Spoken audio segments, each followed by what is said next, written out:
Welcome everyone to the Duxbury Planning Board meeting on July 13th. We're starting here at 6:01 p.m. Thank you all for joining. We have a number of items on our agenda today. Thank you all for coming. First up, we have some administrative items. We have Madam Chair, yes. we need to read the, would you like to read it? That's how you volunteer. That's Good. Pursuant to Chapter 2, the Act of 2023 and is amended as of March 28, 2025. This meeting will be conducted in person and as a courtesy by a remote means in accordance with the applicable law. Please note that while an option for remote attendance and/or participation is being provided as a courtesy to the public and board members, this meeting or hearing will not be suspended or terminated if technological problems interrupt the virtual broadcast, unless required by law. Members of the public who wish to watch the meeting may do so by using the Zoom login as it appears in the agenda. Viewers can visit https://thelocalteam.media/Duxbury for information about Duxbury programming, including streaming and watching replays on Duxbury YouTube. All right, so first up is to approve the minutes of May 11th and June 22nd. Do I have a motion? I would like to make a motion to approve the minutes from the meetings of May 11th, 2026 and June 22nd, 2026. Any hearing? I'll second it. Thank you. So we have a motion on the floor. We'll go ahead and is there any discussion? Doug, any discussion on the minutes? Oh, you're on here. You. Thank you. No, I really haven't had sufficient time to review them, so no discussion. We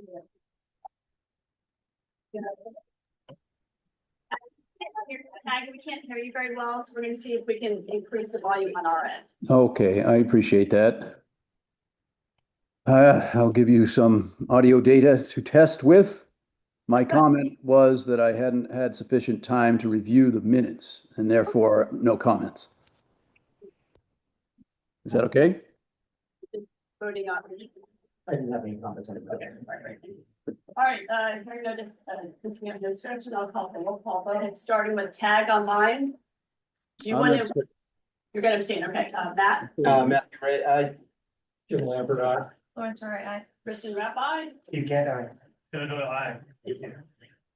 All right, so moving on, we have planning board administrative. I would suggest that we actually move this to the end since that's all right with the rest of the board. We have a number of people here. I agree. All right, great, thank you. Then we have the second item on the agenda is for the public hearing at 6 o'clock. This is for 508 Bay Road, site plan review. I'll entertain a motion to open the public hearing, please. So moved. Second. Thank you. All right, so we have Yes. okay, so now we will call a roll call vote to vote on the motion that's on the floor to open the public hearing, starting with Tag. I'm sorry. Yes, Tag Carpenter, aye. Matthew Ray, aye.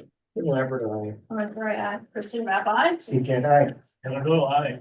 Thank you. All right, so do we have, this is for site plan review for 508 Bay Road, which is for an accessory dwelling unit. Do we have the applicant present? Yes, And do we have anybody else? the homeowner is present as well. Great, thank you. Okay. With the applicant, would you please go ahead and? Sure, the spiel, you got it. So my name is Kevin Flaherty from Flaherty Stefani, representing Devin and Allison Graham at 508 Bay Road. They're proposing to do a 1-bedroom ADU for Allison's mother to move onto the property. So we performed a survey out there to make sure we had all the requirements, looked into the septic system, did soil testing, everything else along those lines. So really what we're proposing is to do a 26 by 34.3 1-story ADU. It will have a garage under below, which will be serviced from the street. There's an existing driveway curb cut already in place here. Really, we're just extending the driveway a little bit farther to keep the ADU in line with the house. So it's all kind of uniform from the street. There's an existing fence that runs on the property line down this way with a nice row of hedges that's on the abutter's property. So there'll be a nice screening on that side. we meet all the zoning requirements, the setbacks, the gross floor area, everything along those lines. There's no conservation on the property. We're not within a 100-foot buffer or 150-foot buffer. We are improving the septic system. They had a septic system put in 2000 or around 2000 for a 3-bedroom system. We're gonna come in with a 5-bedroom septic system that we've been already approved through the Board of Health. We're gonna be adding a second 1,500-gallon tank. They already have a 1,500-gallon tank in place, but since it's a ADU, they would be required to do a 2-compartment tank or to have tanks in series. So, you know, instead of disrupting all this area by the house, we're gonna be putting a new 1,500-gallon tank and then kind of consolidating those pipes to a new 5-bedroom leaching field down here. Most of the area where the ADU is going is already disturbed. It's not a wooded area. It's there's an existing shed that kind of sits right where it is. It was a touchscreen. We're gonna be moving that back. So all that, there's not like a wooded area over there. It's already disturbed yard area. They're gonna be bringing a kind of a new water service and new underground electrical to the ADU. We're gonna come off the tap in here already on the driveway and then come across the front yard. And I think that may cover our end of it, but it did meet all the requirements from the checklist for all the ADU standards and whatnot. But I'd be happy to answer any questions. Actually, no, yes, we have some questions for the applicant first. So thank you very much for the presentation, for being so thorough. This, I think, is maybe our 6th ADU. And so as we start to do this, as this process evolves, we'll have some questions as we get a little bit about this. One of which is that we realize that in the bylaw itself, it makes reference to a site plan review, but then it also references the section for site plan review in the actual bylaw. And so I think we're probably going to do is combine the two into one checklist, so it'll be easier, because right now I think we're all kind of like, pretty sure I got it, but we actually figured out that there are a couple things missing, and I just want to let you know, it's not your fault. We're just trying to tweak, how we On the fly, got it. tweak things for the applicant, for ourselves, exactly, right? So I think, one of the things that popped up was that, I think, did you want to talk a little bit about this? Yeah, so I mean, it's, I don't think it's like a big issue, because the drawing, the site photo you see right there shows everything around the property pretty well. But strictly speaking, I think the rule says, show all kind of buildings and other things of note within like 100 feet of the site. And I think sort of on the left side, you're not really going 100 feet, from the edge. Coming this way over here. Yeah, and I think we updated the plan. I think we had a revision as we went through the process. So we did try to add some of those other elements to cover that. But again, I think when we got so far away from where the actual proposed ADU was gonna go, we did the best we could, but we didn't do our survey down the street as we did the existing conditions. Yeah, and of course nowadays with, Google satellite view and other things, it's pretty easy anyway for all of us to kind of see what's around there. And I think you're showing probably the most crucial butter is the one right behind, and the one just to the right where there's obviously the house only about 30 or 40 feet from the property line. Correct. That house is just kind of to the right of your. So I think in practice, it's kind of intuitively evident what's near, what's closest. I think that was the only thing. What's the one? One more. There doesn't appear to be any proposed new buffer, screening, or landscaping, although there is, as you mentioned, the vegetated buffer on the property line. For that one, sorry. Thanks, go ahead. For that, I don't, it just says the drawing should show it. It doesn't seem like the rule says that there actually has to be any of it, although certainly in some cases, kind of just. And we did see that. I think that was one of the additions that we added. We located the existing fence, which would provide some sort of buffer from just that standpoint. But there is a pretty good vegetated buffer between the two properties that we put on there. Oh, back. If I missed it, thank you. But anything else, Maddie? If I missed this, when I was looking at this, where will the trash be stored? So. The trash be stored. Again, if there's a garage below, which I'm assuming that's where it will be done. It's the mother-in-law, so I'm assuming it will end on my client to do, most of that stuff around the house. What's the basic design of the existing house in the ADU? Cape, colonial, et cetera, et cetera. Well, and again, I would rather have the architect who's not here speak to that, I but hope to find rendering. you haven't seen the elevations then that were submitted. Well, I haven't seen anything that looks like a picture. Let's put it that way. So it's like an old gambrel. Can I pass these to you quick? I have 11 by Yeah, 17. So that's the ADU. This is the ADU. Yeah, what's the house, existing The house? house looks kind of like that with a addition off of it. Is the house also a gamble? Yeah, with an addition. So we made it to match the style of the gambrel. Yeah, okay. See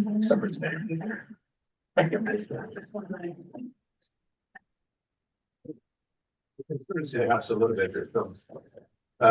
Google sidewalk. Yeah, I think the original house was built in 1900 and then they put an addition on like 25 years ago or something like that.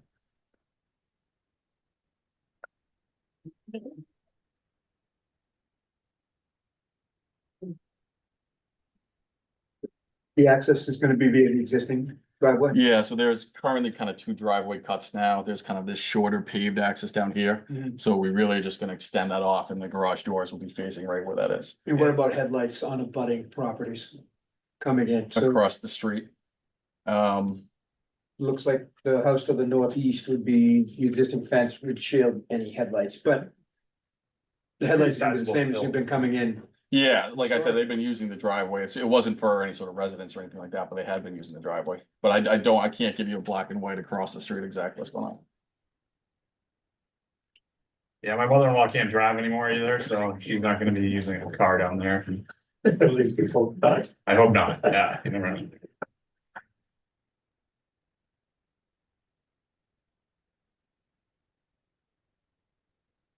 I have a question, actually. So I'm noticing where the ADU is gonna be constructed. It looks like you have some, there's some grade toward the rear of the property. How are you managing the construction of the property with regard to the grade? So we have an erosion control on the downside gradient of the property. Really what's gonna be happening is this wall here is gonna act as almost like a retaining wall. So they'll pour the foundation to kind of match the grade with the existing house.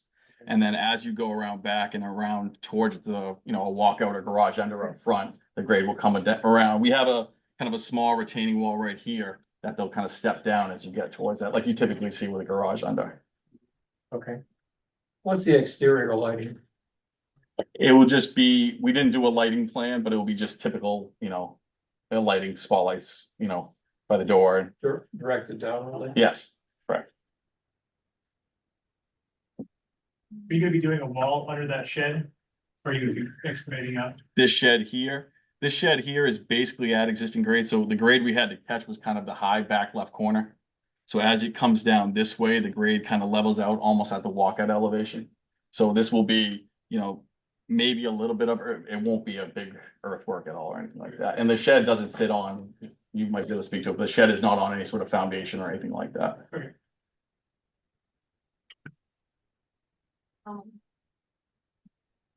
And overall square footage is, Of the existing house is under 900 square feet. what is it? 892, I think. 892. I think there were some adjustments made as dealing with the building inspector, with the architect.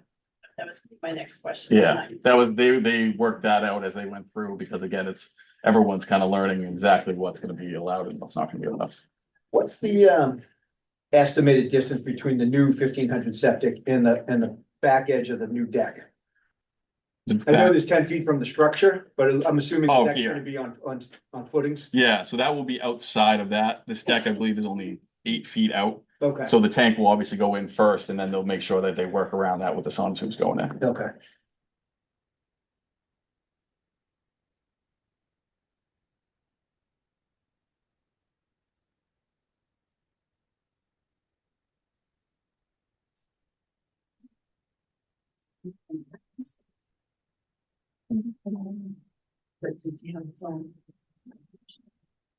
You've already met with the building, you've already met with Jim in the building. Yes, I believe that the builder and the client, the applicant have. And kind of made sure we had all those things covered from a gross floor square. Are you looking at the darker shade? The darker shade came, it printed really funny, but all it is was the extension of, that's the only additional driveway that we'll need. Oh, So it came out, the hatching must come out really dark. That's all that is though. It makes it look a lot worse than it is. I should. No, I'm not that creative. I couldn't do that.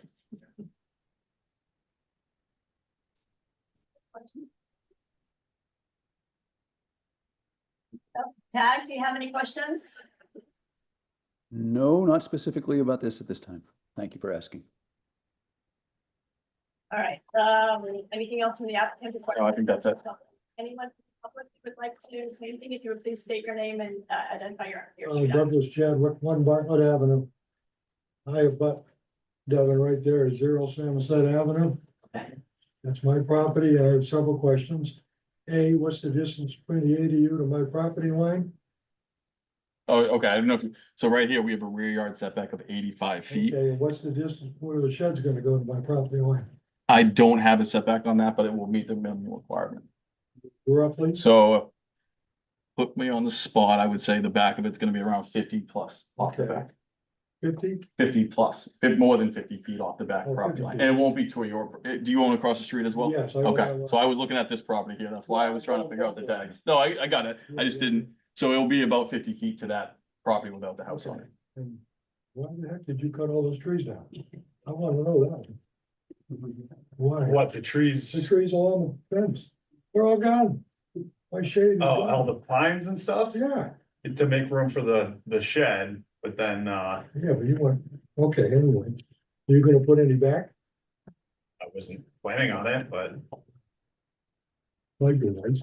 I kept the one tree that I know Thank you you for love. keeping the candle pan. Yeah, I knew you loved that one, so I Yeah. kept that one. Yeah, But yeah, and there were, and plus it was really hard to grow any grass back there. Everything's just turning into like weeds and stuff like that too, so, okay, I'm just curious. yeah, I don't have an issue But I- with it, but, I can throw something yeah, up if you want me to.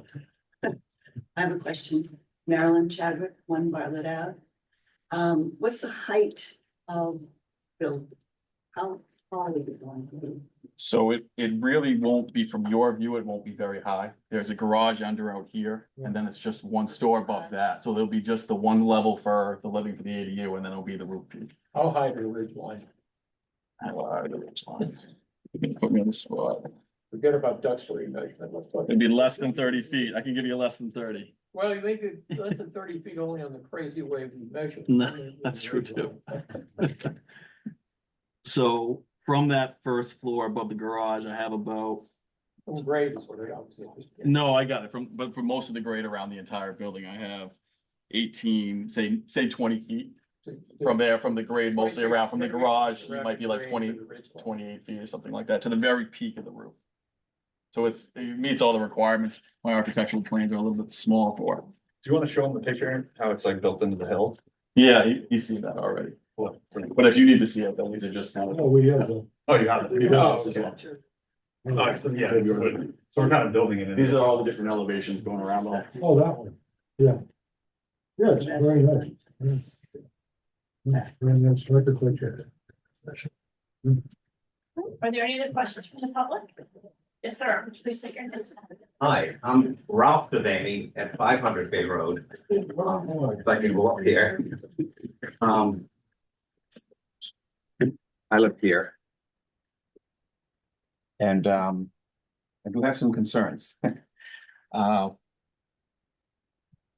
Gentleman here said that there's a nice buffer line. There is a nice buffer line. We planted when we built the house 16 years ago.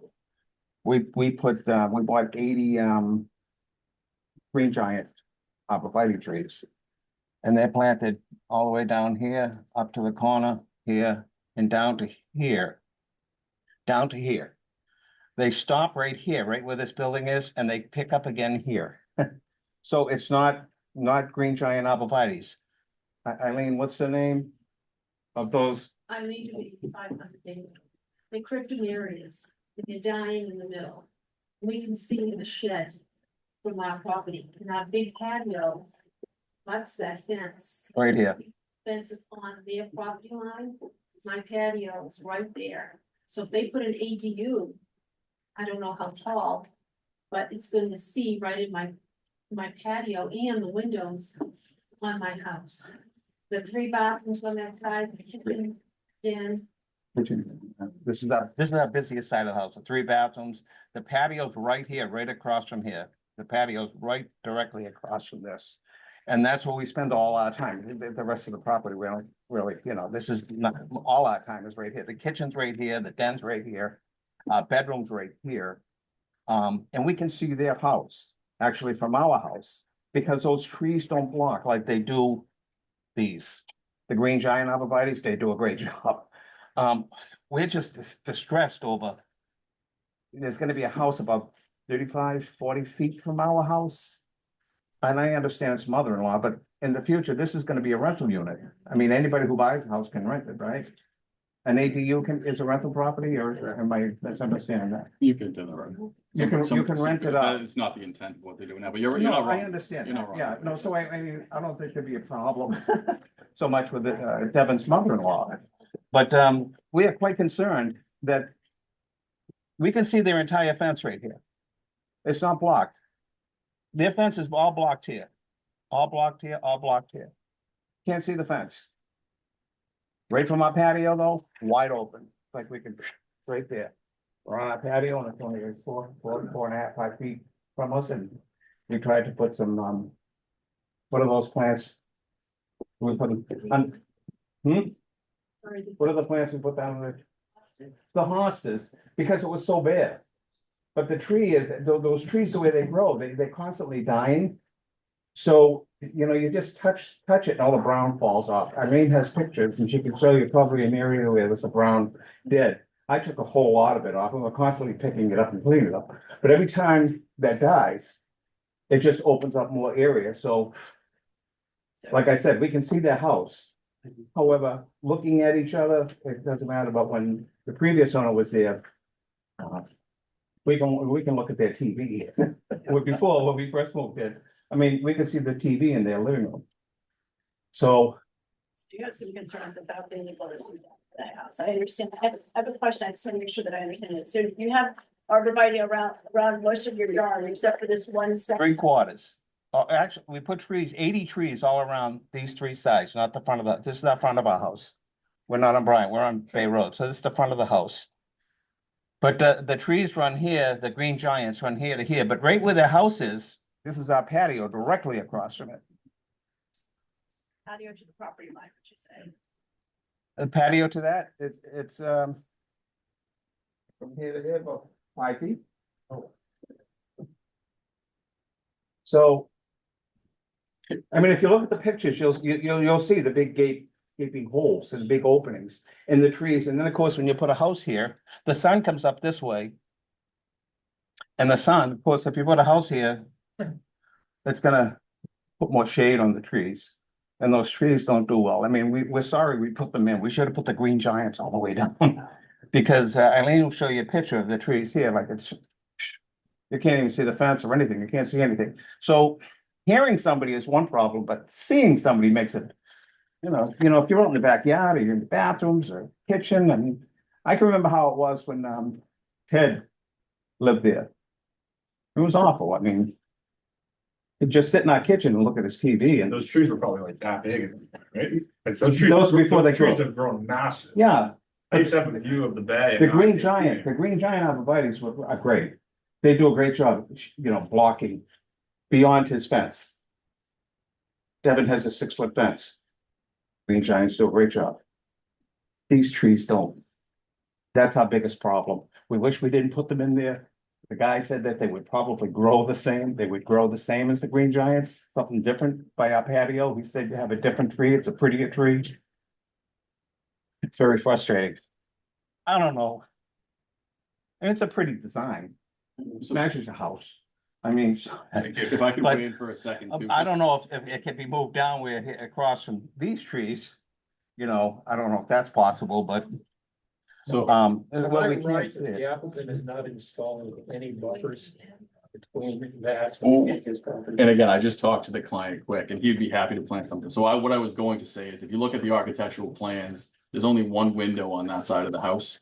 So the bedroom's in the back portion of the ADU, right, which might line up more with your patio. There's only one kitchen window right out this side. There's only, if you can see here, that's the elevation of that side of the house. All right, So down below, you wouldn't see that because obviously it's be covered by the fence.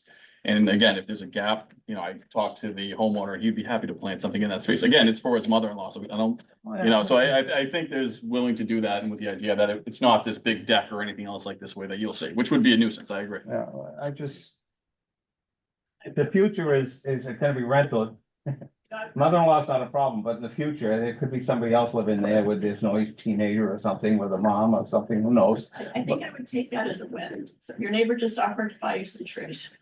And he doesn't need. No, not buying me some trees, he said he was gonna plant Well, something. he might be, to put something in that buffer, again, with lining up with where that window might look through, where the view issue would be. I think that would just be, something that he would want to do anyways. So for anybody in that kitchen on that floor wouldn't be looking directly into your backyard as well.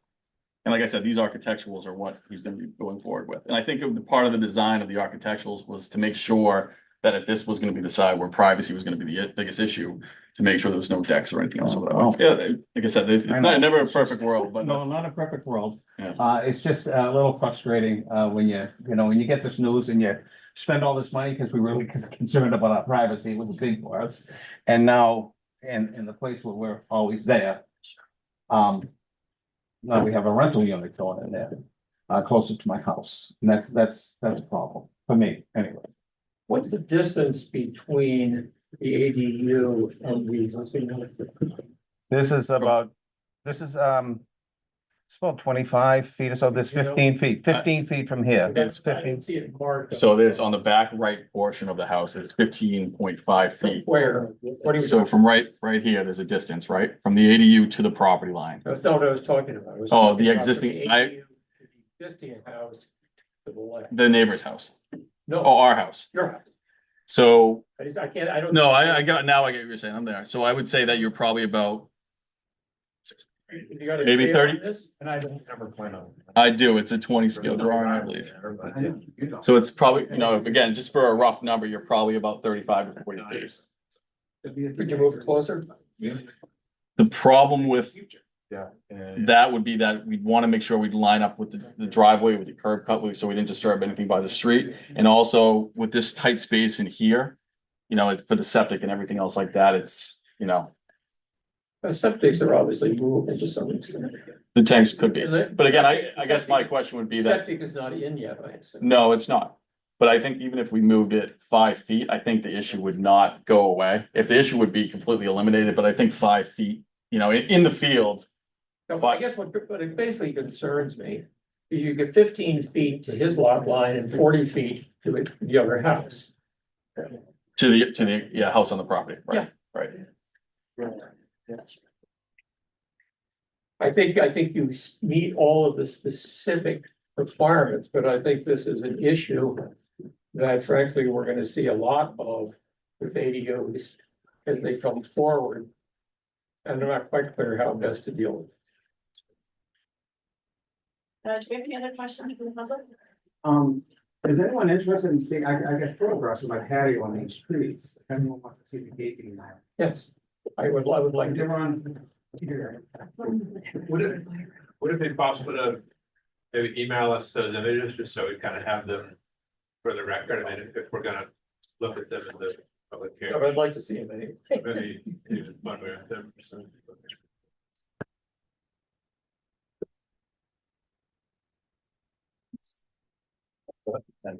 Yeah, I got one, but I think, yeah. Actually, I walked in it recently. Okay. Madam Chair, if I may. There's how they grow. They're how they- Street Yeah, tag. Kristen, and this is really for Matt and Emily, if the person with phone could hold it up to the owl so that the images appear on the Zoom, then that would take care of having to do a separate email that will put them in the public record. If you hold it up to this owl camera. But yeah, can you hold that up to the little owl there, the speaker thing, so the remote people can see it? It's the white thing right there below the. I don't know. Oh, thank you. Tag, can you speak a little closer to your microphone when you talk? Yes, I am. I'm leaning over my computer and raising my voice. Okay. All right, thank you. That was better. Would you mind showing me the owl? Okay. So this is down here somewhere. Yep. On the front here, close on the Little side. bulb on the top, actually, yeah. There we go. Raise it up, up. That's Yeah, it. Now I can see it. Thank you. Might have to turn it. No, you had it. What am I doing this? Let me see if we get this like this. There you go. Close. Come on. There, now I see it. Thank you. Okay, Oh, that wasn't. good enough. Oh, Yep. was that me? Yeah, Is that me? All right, thank you Another very camera. much. There you go. Yeah, that's visible. All right, that helps a lot. Thank you very much. Oh, that was just. There's the fence. That's how the trees are growing. You can see that. See, Oh, yeah. you can see their fence. That's how they're growing. And so Yes. that, see right through to their house, but,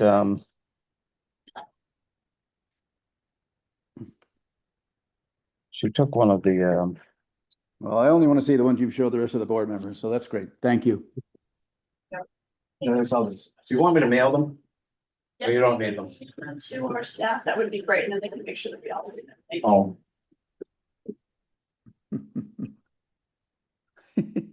this is the That's very the green. evergreens, Yep, the arborvitae's, the green giants. yep, familiar with. How much nicer they are.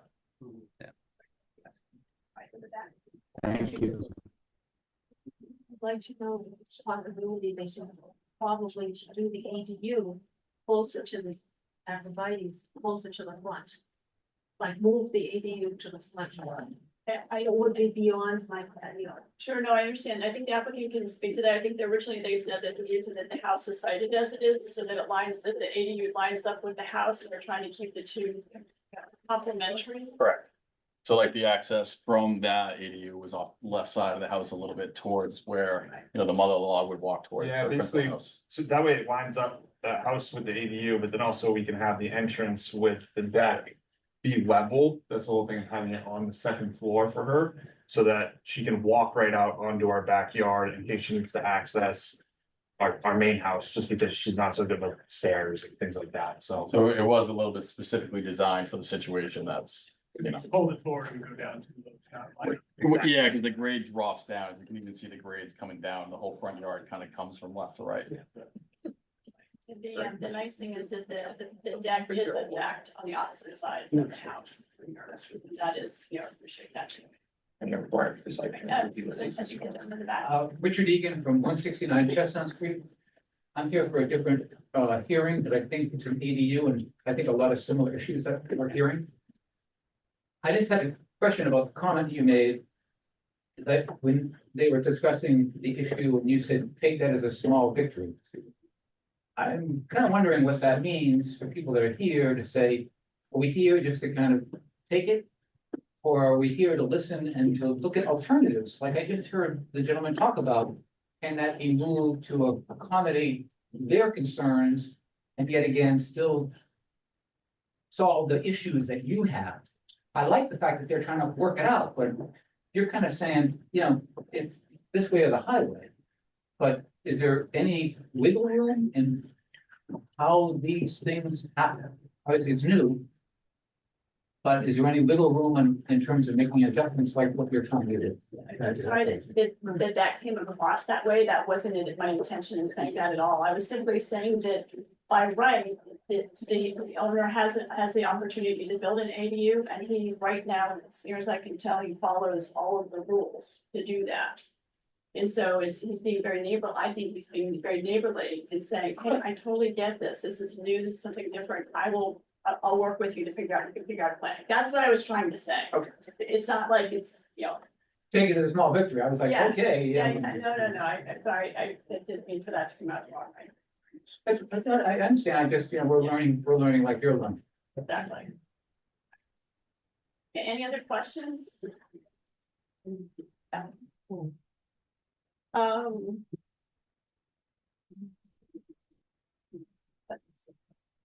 I'd like to, they're just the photos. Since we haven't had a chance to look at the photos and this is the first time we've had a chance to talk about this as a group, I would entertain a motion to continue this hearing the time it's convenient with the applicants. I believe we have to wrap this up. We have within 40 days, we want to wrap it up certainly by the middle of August, but we can do that maybe the next meeting in 2 weeks.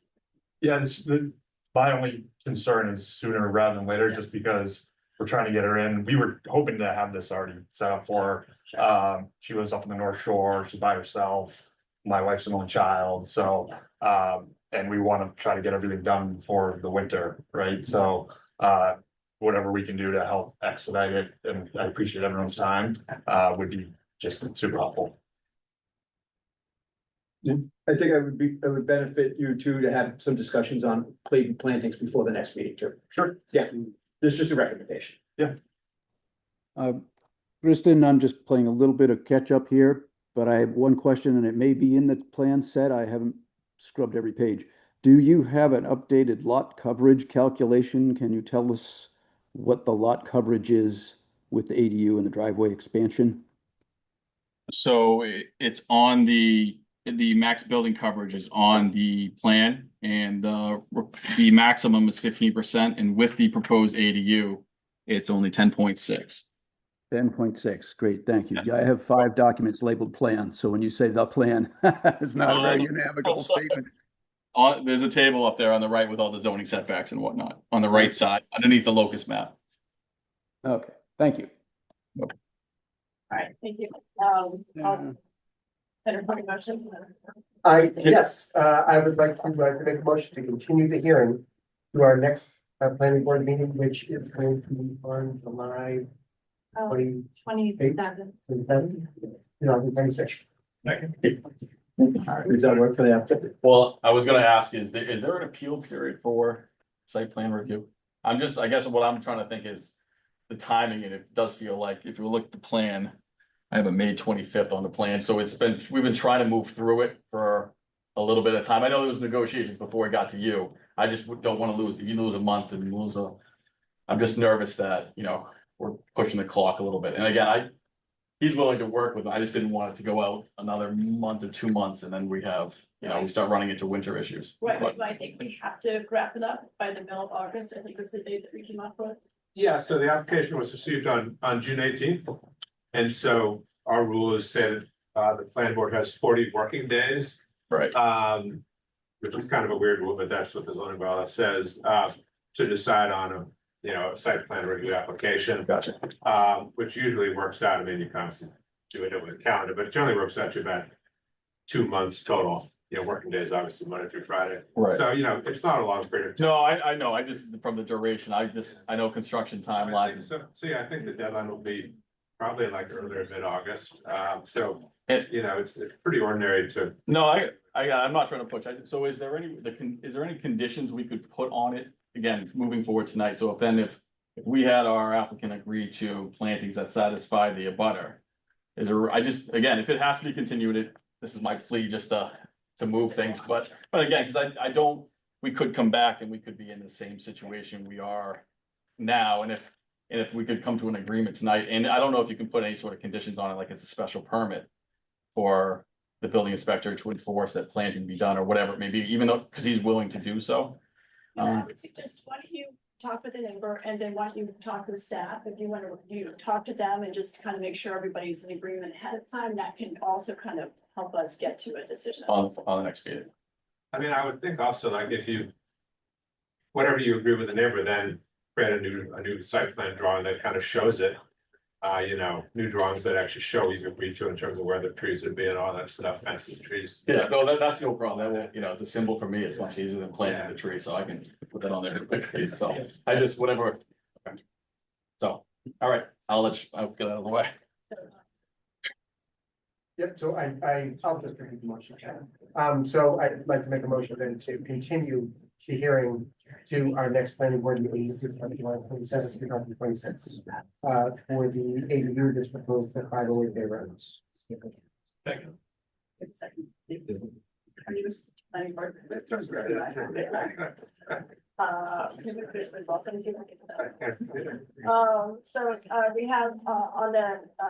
We have a motion to defer to continue, sorry, just move this to our next planning board meeting in 2 weeks. Any discussion? Hearing none, I'll have a roll call vote, starting with tag, please. Tag Carpenter, I. Matthew Ray, aye. Jim Lambert, Kristen Rabbi. Steve Gant, aye. Feeling well, I. Thank you. Thanks very much. Thank you, everyone. Thank you, everyone. All right, next up, we have. I'm sorry. Sorry. We have, 41 Chestnut Street, another.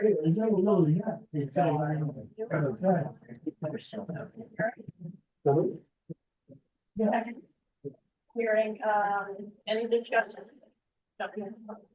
We do. So, roll call vote, to open the hearing, starting with tag. Tag Carpenter, I. Matthew Ray, aye. Jim Lambert, aye. Kristen Rabbi. Steve Gant, aye. Feeling well, I. Yeah. All right, do we have the applicant here? Representative. Representative, anybody else for the applicants? We have Bill next here.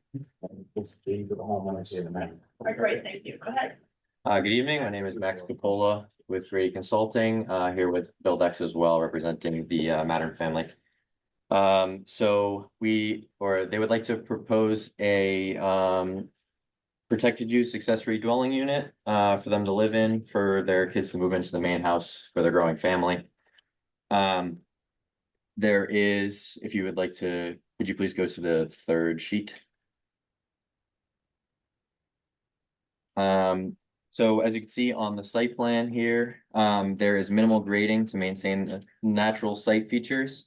The work will be surrounded by a silt fence here to prevent any erosion and sedimentation to the abutting property.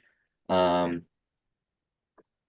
has its own driveway and a garage that will provide adequate parking and prevent effects to the on-site traffic circulation and safety.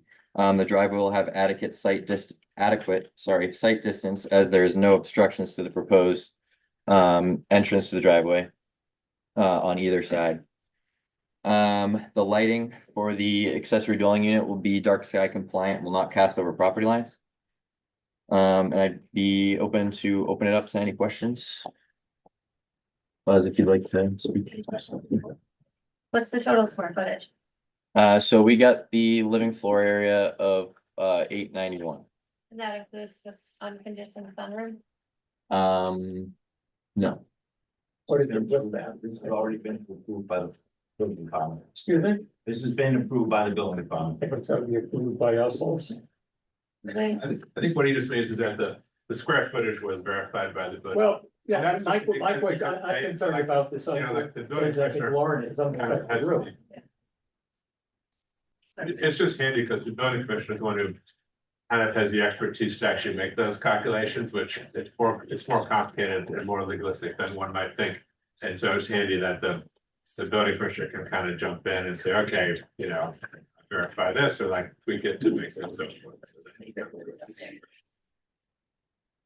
Jim, I think you wanted to say something. No, I mean, what's the square footage with that room even there? Buzz. Accessory dwelling units are calculated on the gross floor area. That's how the permit was submitted to the building. I was, Hang on, I'd just like an answer to my question. let me just tell you how it's calculated. So it's calculated on gross floor area, which has been submitted and approved by the building department. The first time we came in front of this board, it was agreed to that the sequence would be that the building department would agree on square footage for a gross floor area, and then we would come to planning board. That happened live at the last time we were in front of you.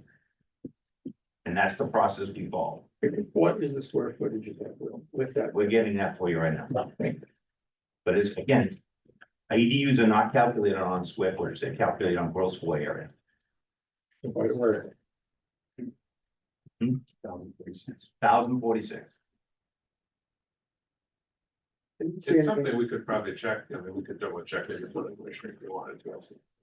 Well, we've been through this process with him, that's how we got here. Is there anything in writing for us from the building department confirming his approval, Matt? It's in the, I was looking through the folder, but I didn't see it. It's in the, the software, the portal that they use, that he's verified that in his judgment, it is that. But still, it is.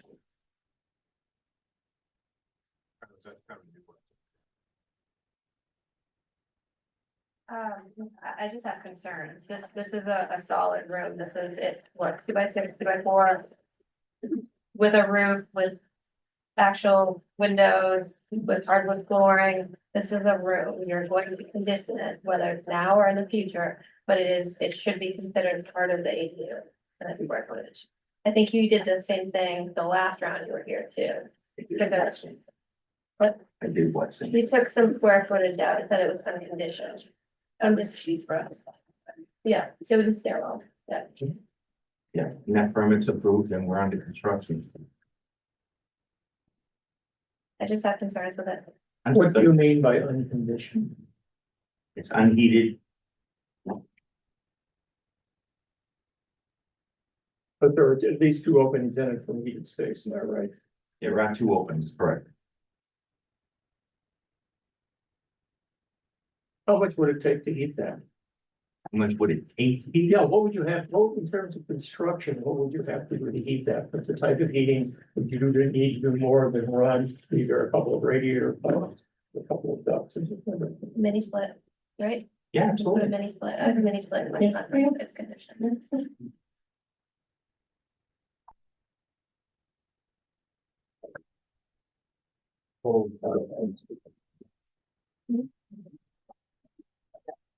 All right, so I think we had any other questions about the porch? Uh, I have other questions. well, it's not a porch. It's our unconditioned room.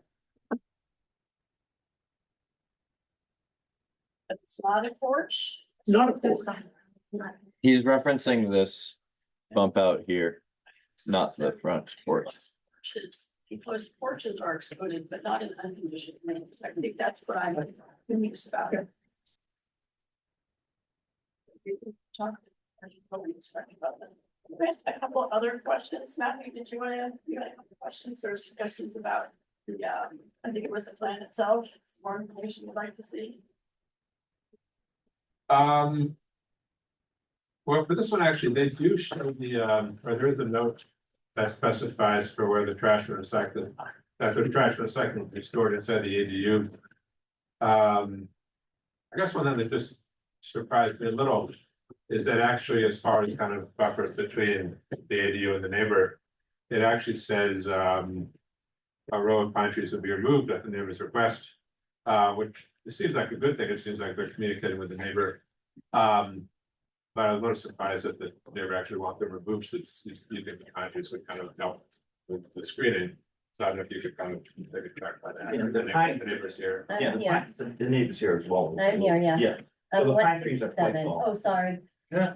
I never requested the trees to be removed. 5 years ago, I had concerns when I first moved in because I'm in a very tiny cottage. And was a little concerned about a tree falling on my roof in the middle of the storm. And I had asked them where do the trees fall on the property line? And they said, they're right down the middle, or I don't know what they said, but they said our great grandfather, planted these trees and they're not coming back. Never request, that was the end of it. That was 5 years. So I think it's very deceiving that they actually put that in the note. I never have requested it after that. Megan, can These are national trees. Megan, could you give us your name and address? Oh, sorry, Megan Lewis, I'm 167 Chestnut. Thank you. Sorry, could you identify yourself? Yeah, Buzz Artiano, owner of Buildex. The trees are quite tall, probably 70 to 80 feet high, probably 1.5 to 2 feet around. There is no low branches on them, which is mostly trunk, typical pine tree going up. And they do loom, they are on this property, they're not on, part of the trunks are on the lot line. We did have that lot line staked. There are stakes along the lot line, every 50 feet, I believe. And most, 80% of the tree is on the Matter's property. And they do loom quite large where the ADU is going to be built, and it is a safety concern to the Matter in a storm that they would snap off and land on that granite house, which pine trees tend to do.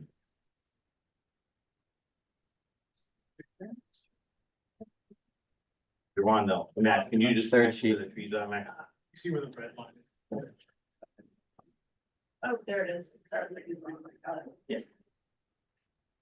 Are there any other questions about the trees? Yes. Yes, sir. 169 Chestnut Street, Richard Egan. I live button behind my neighbor, the cottage, and next to the Madden's. And that line of trees extends from the beginning of Chestnut all the way back to my property. And it's in a very straight line. The trees are all in a straight line. And they're massive.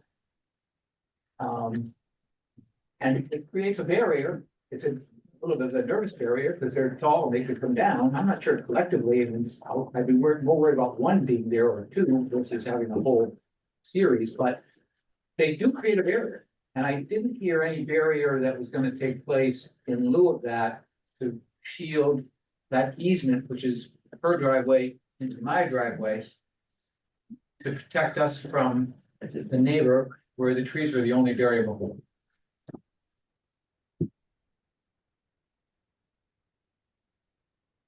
That's true, yeah.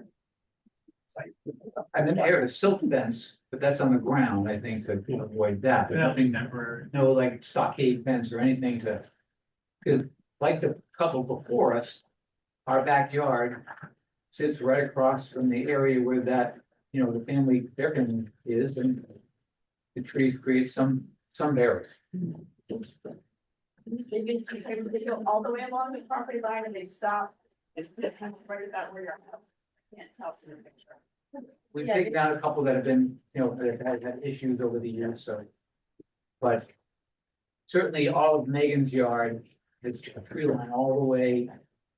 Just about where her property leads my lawn. There's a couple spaces where ones have been removed over the years, but it's pretty convenient. All that. Any other questions about the trees? Okay, trees. Go ahead. My questions are not trees. Okay, mine are, so I have some questions about the siting of the ADU. So we've got a, 4.5, it's like, 3.5 acre lot, is that about right? Yeah, a big lot, yeah. And so I'm curious why you choose to have two structures at the front? Why not actually move the ADU somewhere back or push it back? Same line, maybe along the fence line, but further back where it's footed, it's not up against the street. So it just seems a little congested right in there because you've got the ADU, but this is house and the house, it just seems like there's a lot of houses right along there, so why not use more of the property in the back? I'm able to speak. You're looking at me. Yeah, but if you would identify yourself. Joyce Madden, 61 Chestnut Street. We did want to move it out into the back. A couple acres we have, and it's inaccessible. The easement driveway, it's quite a distance to run sewage, septic, electricity, water, everything to that back 40. It's too far away. It would be inaccessible and extremely expensive to even go that distance with tree removal because it's forest. It would be ridiculously expensive for a 900 square foot ADU. Sure, I understand that. When you say inaccessible, do you mean that there's a change in the grading? The grade or just you have to clear out? The access, using the easement, that is the right of way for the Breers that live on the other side of our property. We would have to widen the road. They have 4 cars that use that driveway. It's a dirt driveway.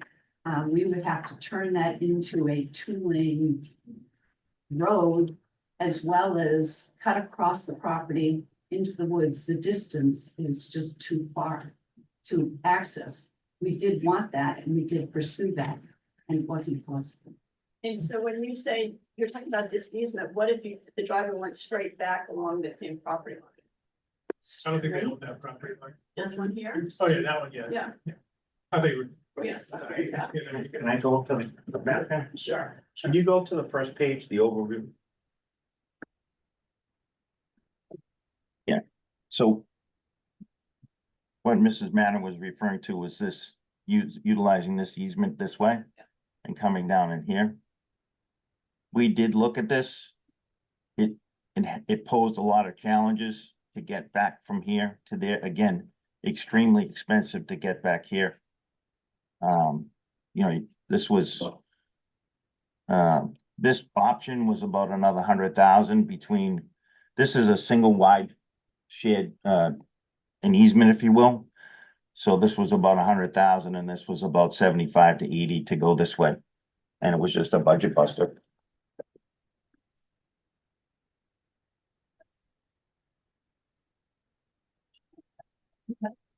I guess my basic question is whether it comes down to that unconditioned will.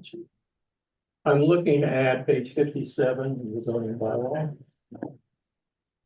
And what it says is that you can exclude crawl spaces, garage parking areas, attics, closed porches, and similar spaces. Quite naturally, it does not tell you what similar spaces are. As of the moment, I would like very much to get town council opinion as to whether that addition room qualifies as a similar space, because that is frankly the off-on switch as to whether this meets the 900 square feet. I was looking at the ADU bylaw by itself, what page are you? I'm on 57 of them. Should work the same.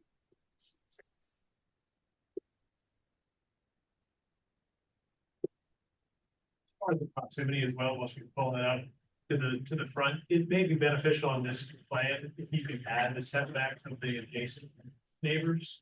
Because it, you know, while it's different from what it is, just from what I can see on plan, it seems to be relatively in line with the folks that are along that street already. But while it's closer to the property line than you currently are, it appears to be still further back than the folks there. This abutting neighbor is much closer. Adjacent property setbacks to the street. Are closer to the street than They are, yeah. So you're saying add those measurements? Yeah, it might be better. Okay. Are you looking for just a Just a general. general idea? Yeah. Okay. Approximately. Like a GIS measurement? Yeah. In addition to the trees, is there a fence line running between, I think it was Megan and, Yeah, it's just the trees? yeah, Okay, it's a very, so I mean, in terms of headlights coming down that new driveway, well, how are they gonna, so they have to cut the curb, they're able to make a new driveway too? That like almost looks like it attaches to mine? How's that possible? well, there'll be 15, I think I'm reading this right, you got 15 feet off of the property line Yeah, to the edge of the new driveway? I'd have to, It looks about that. yeah. I have to go to the next sheet for further down. What's the distance between the ADU and Megan's home? Any idea? Yes, 30 feet. 30 feet. Mhm. That's And like there's right. nothing in between. No, From your home? my, it comes like this onto my property, it's 15 feet from my property and then 15 feet is Okay. where their That's ADU your- starts. When they have 4 acres, I have this tiny little plot of land, that's all I have. And now they're putting this structure right on top of me, and they have a second dwelling already. What do you mean they have a second? They have a second dwelling already, they have a two-car garage with a rental property above.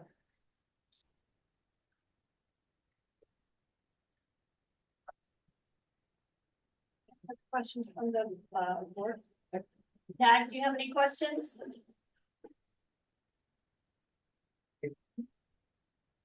Does the submitted material meet the requirements of our bylaw? Because this came up in the last one, indicating structures within 100 feet. Isn't that required? Yep. Is it shown? The one, we have more than 100 in some directions. It's a 50 scale locus map showing all existing conditions on the aerial underneath. Can you identify that specifically, please? The Yep. locus? You're talking about the locus map? Yep, this right here in Yeah, the I middle can't of tell what you're pointing at. I'm sorry, I'm on the screen you're Oh, you pointing, at, so it can't doesn't see me. help. The owl looking at me. So the first sheet, the big aerial in the middle, it's a vicinity map for this specific purpose. Is it on the screen now? Because I'm looking at the site plan. Yeah, it's on page one of the. Page one of the site plan. Yeah, and the There. assessors lot caption right in the middle, it's in purple. Yep. And you're telling us that this is sufficient to identify the buildings, the sort of fuzzy outlines? I'm having trouble hearing you with Yeah, everybody else. it's very difficult looking at this image to identify what is within 100 feet. There's a lot of shaded objects, trees, things that might be garages. It's I think similar to what you did on the subject property, if you outline the adjacent buildings as well, you know, again, for knowledge of going forward, it might be good for us to clarify that. We'll just close the. Yeah, Okay. box around it, just so it's easier to see. Yeah, because the last time we had this image, you guys were happy with it. Yeah, we were complimented on our package here. It's very similar to. And I appreciate the feedback. So you're saying ghost and outline of the Yeah, house, so so it's, it's again, so it's easy to easier to pop identify out. So- and then show an approximate distance. Yeah, again, it's gonna give you. Understood. Yeah, that's good feedback. But that's needed. So we do need 100 feet on the, or maybe scale it out a little bit there. Too. We need Yeah. 100 feet from the ADU, correct? Yeah. From the ADU. It's 100 feet from the site, which I've interpreted as. I've interpreted as the property lines. Okay. I mean, it looks like, I mean, So we should, For we that- should, so for we that should side. draw that, we should draw that line then too as well. Yeah. we can do that. Yeah, okay. okay. And again, that scale is very large. It probably shows all of Yeah. this.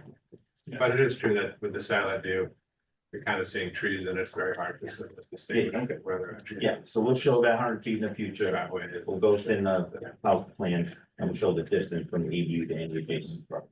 And I think on that last example you meant, I don't think there was many. Understood. Yeah. Thank you. Yes, please. What's above the garage? On this structure, No, on the structure of the On the existing garage. no idea. I'm here for an ADU permit. What's above the garage? There is a room, 680 square feet. It was built 9 years ago. With, and it was passed and built. The rooms were a library and a study, family room, and we've let family that's visiting overflow, stay there.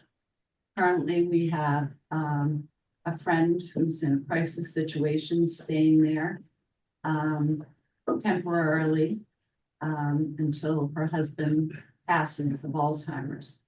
Does it have any cooking, et cetera, facilities? Yes, it does, Why isn't it an ADU? because it was never considered. No, but if you look at the definitions, it strikes me that that is an ADU, so this would be a second ADU on the same lot, which is not allowed. Okay. That's- Well, if we have to, we'll take the stove out for you. Well, if you'll play that. What? I'm well aware of that. Okay, well, then it wouldn't be an ADU if that's. how Well, you're They're labeling back it. there. That's not the case. They're back. The state has defined what an ADU is now. When it was built. Why not just expand that property to be 900 square? It's on top of the garage. The reason we're building this ADU is because it's all level 1 floor. My husband has problem walking and falls often, has trouble with stairs, and there are at least, I don't know, 18 stairs to get up to it. But can't you take the garage To part get to the out? garage, second story. Yes. I was always confused about which 18 stairs. and like- You were confused. You about mentioned 18 stairs, and I just wasn't clear where 18 they stairs to get were. up to the room of the garage. Thank you. Joyce, I have a question. What if you take that structure and you make it, get rid of the 2-car garage and make it living space for you and your husband on the first floor? And then your daughter and her husband can build an attached garage to your property, to your present home. That's not what we're here for, correct? was redesigning my garage, taking it away and making an ADU in the garage.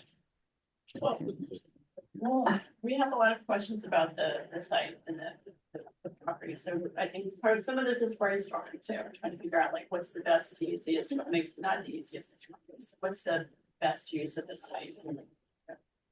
Any other questions for the board? No, I think I have three concerns. I think one, as Jim and I were just discussing, I think this may qualify now as a second ADU. I would like Tom Council's opinion on that. The unconditional room, same comment as well. And then assuming we got there on those two, I would highly recommend a fence.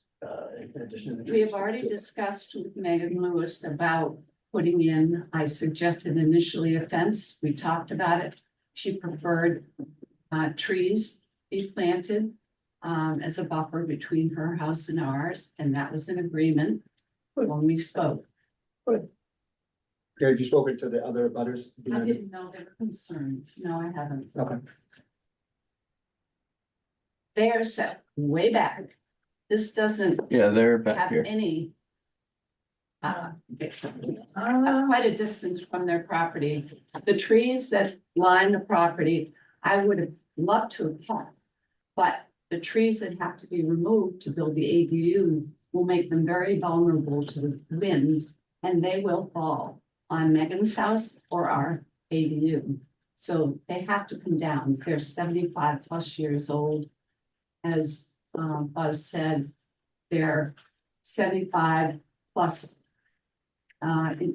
feet tall, and all there is between our homes right now is the trunk. There's no greenery or anything. This would actually give her more of a buffer and safety for her property and ours, because these trees are old and they are coming down one by one. When's the last time? Many have come, at least 3 or 4 have come down already. I'm good. It's clear we have some pretty significant questions there. Regarding the existing use and with regard to the land condition. Any other questions for the public? I guess the only question I would have is that you can see we abut their property. And so even though technically this structure is at the front, we're right there. I mean, we're all right there. Drive by it. What's that? But you would. Excuse me, please address me. I'm We gonna- don't want anybody to hear. I'm gonna go down the driveway. We're gonna go down that every day. Or multiple times a day. So it's not like we're not gonna, right there. We share the same driveway with Peg. So we're up and down that driveway, and that building is gonna be right there across from Megan's. So, and that's 20 feet from 20 feet from our property. So it's not like we're on the side of the other side of the world. And I like the idea about the trees, and we have a good relationship with all of our neighbors, but as the other couple said, you don't know in the future what happens. And we're adding a whole another family to the current family that's there. So we've got 3 kids, 2 adults. All that, and cars and everything else. So it does impact us being right there. It does. About how far would this ADU be from your house? 30 feet in the other direction. What? No. From your house? I'm not sure exactly when the beginning is. You have a shed and then there's the ADU. I'm not sure We're exactly. gonna amend the plan and we'll get those exact measurements. Or just one, how far, because it looks like it's quite a distance back. It's as I'm over looking at the 100 drawing. feet, I have a What? scale at the bottom of the plan where you can 200 feet. Again, Measure. based on the feedback, we're gonna get those exact measurements. Great, thank you. Yeah, well, at the next meeting, we can have some pictures for you. That's Yeah. fine. I mean, it's not, it's, I would We're like the to abutter. point of clarification, Chair, before we wrap up. Yes. So, and again, I'm not fighting, I'm just asking. So why are you speaking to town council? I'd appreciate finding out if this board is the adjudicator of the split floor area or the building departments. Or both, because you can't serve 2 masters. So last time we were here, to explain to us that the building department was the adjudicator of gross floor area. Go to them first with a full set of plans, what we did. Board of Health, everybody signed off, this is the last stop. for site plan approval. When I read your site plan approval, it mentions nothing about those square area. So I would like town council to weigh in on that as well. Point well taken. All right, anything else from the board? Anything else from the applicant? Public? All right, I would entertain a motion to continue this hearing, please. So moved. Second. Any discussion? All right, call for a roll call vote to continue this meeting to our, would 2 weeks be sufficient with applicant? It'd be fine for us. I mean, if you don't have your answers back from town council, you can get it again. Understood, yes. I'm just saying, when if he's not ready, then, just let us know, we'll come and continue it, just like we did last time. Does that make sense? Why we want to continue? We have some questions. We want to get them answered so that we can provide to you. All right, so I was calling for a roll call vote, starting with Tag. Continuing to the 27th, is that right? That's, yes. Yes. Okay, thank you. Yes, Tag Carpenter, aye. Matthew Ray, aye. Jim Blanford, aye. Lawrence, right, aye. Kristen Rapp, aye. See, can't. Kevin Gill, aye. All right, thank you very much, everybody, for coming. All I right, appreciate it. thank you. Have a good night. Good night. All right, next up. Next up, we have, number 4 is 32 Church Street subdivision, planning board, time to open your bylaw. Thank you, Madam Chair. So as I understand, so we have the applicant here. Okay. Could you introduce yourselves and tell us what has changed since we met last? Absolutely. So my name's Paul. Do you guys mind taking that out, the discussion to the hallway? Go ahead.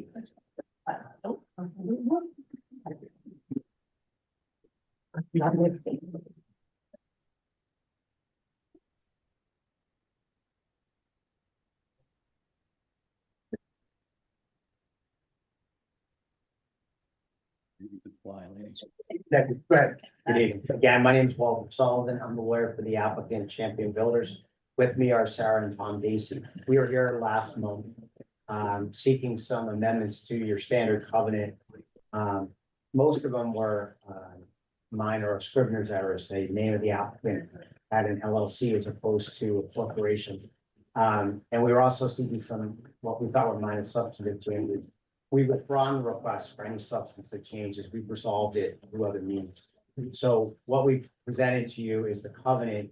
And I think we tracked the changes when we sent it over, just changing the correct corporate name of the applicant.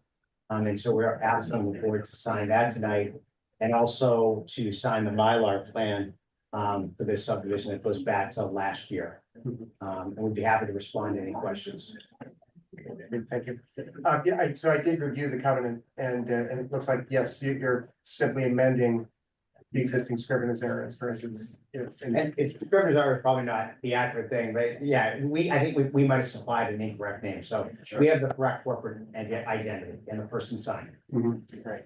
And no other changes besides that. Correct. Right. Okay. Very good. Yeah, so I do not have a problem myself with the covenant, but certainly we'll we'll open it up to comment from the rest of the board here. And we've got the Mylars as well. So I wanted to open it up to the rest of the board here if there are questions or comments regarding the covenant or what we're being asked to do here this evening.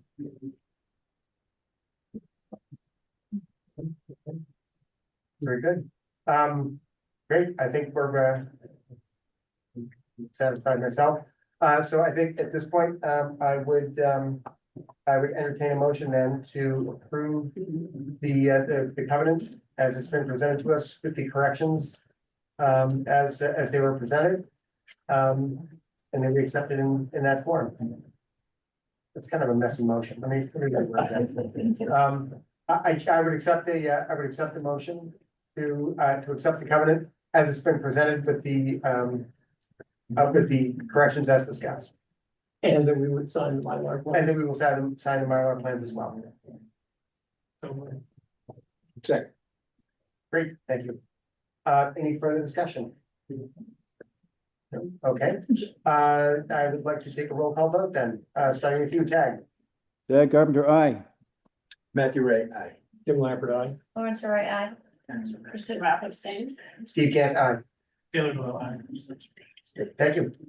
Thank you. I have an original here that's signed by the applicant, okay, you're ready for your signature as well. Great. And we'll work with the town planner and get the originals back. We will sign this, Mylars. Thank you. Anything further? No, Matthew had just mentioned to me that he thought maybe the land court would reject the Mylars if only the vice chair signed instead of all the approving parties. I don't know if. Yeah, so this is kind of outside my expertise. In fact, the attorney may know a lot more of this than I do, but we had a situation in Pembroke where land court rejected some document of the ZBA because it was only signed by the chair, which was standard procedure. So we were quite surprised, but land court has some policy that it had to be signed by a quorum. And I don't know if that was because maybe land court didn't have the appropriate document from the town, or because land court always did that. So at this point, it's kind of, my expertise is definitely limited in this regard. You may know more, but I guess it couldn't hurt, considering that the Mylar has space for multiple signatures. It wouldn't be difficult to have a quorum sign the Mylar draft if that's any concern. Well, I'm not a young person. I've been at this a while, but I don't pretend to know everything the land court is gonna push back on you. So I think that's a fair observation. If the board would so incline and have a quorum sign, it would be appreciated because it could become a problem. As someone who deals with the land court on a daily basis, I would recommend we sign on a quorum. Well, because one, I think the resolution that we passed maybe a year or so ago authorizing the chair may not have even been put on record on the land court side, so you're probably gonna have to get a copy of the recorded land side, recorded on the land court. And then hope that they'll, won't we kick it when the vice chair signs, so since we have all of us but Tag, I think it probably makes sense for all of us to sign. And Kristen too. I'm sorry. Brett, which. Well, Kristen was saying, so she would not be, I don't think that question would come up if Kristen was signing, because I think that other than the resolution, not being on the registered land side. That would be great. Yeah, I think that's probably. And I appreciate you pointing that out. Thank you. Probably saved me a couple of weeks. Yeah, I mean, it probably wouldn't even matter, but better safe than No, sorry. I agree. I Just think my it probably would. perspective. It's tricky nature, I guess. Thank you very much. Great. So just to answer that, how many of us need to sign for a form? Is it four? I guess it'd just be four. Four, yeah. Okay. And I don't think it has to be the people who originally approved it or anything. I don't think it does. It's obviously Jim and Taylor are a nuisance. I don't think that's. Very good. All right. Thank you very much. Do you guys want to do it now, or do you want to do it after the? I guess we have to copy this anyway.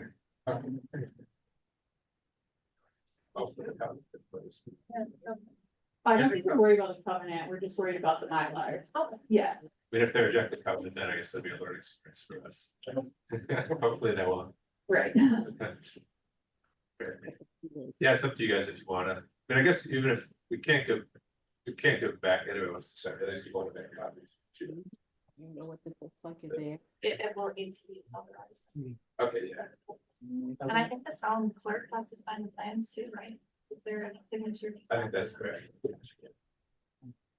Yeah. That'll be after.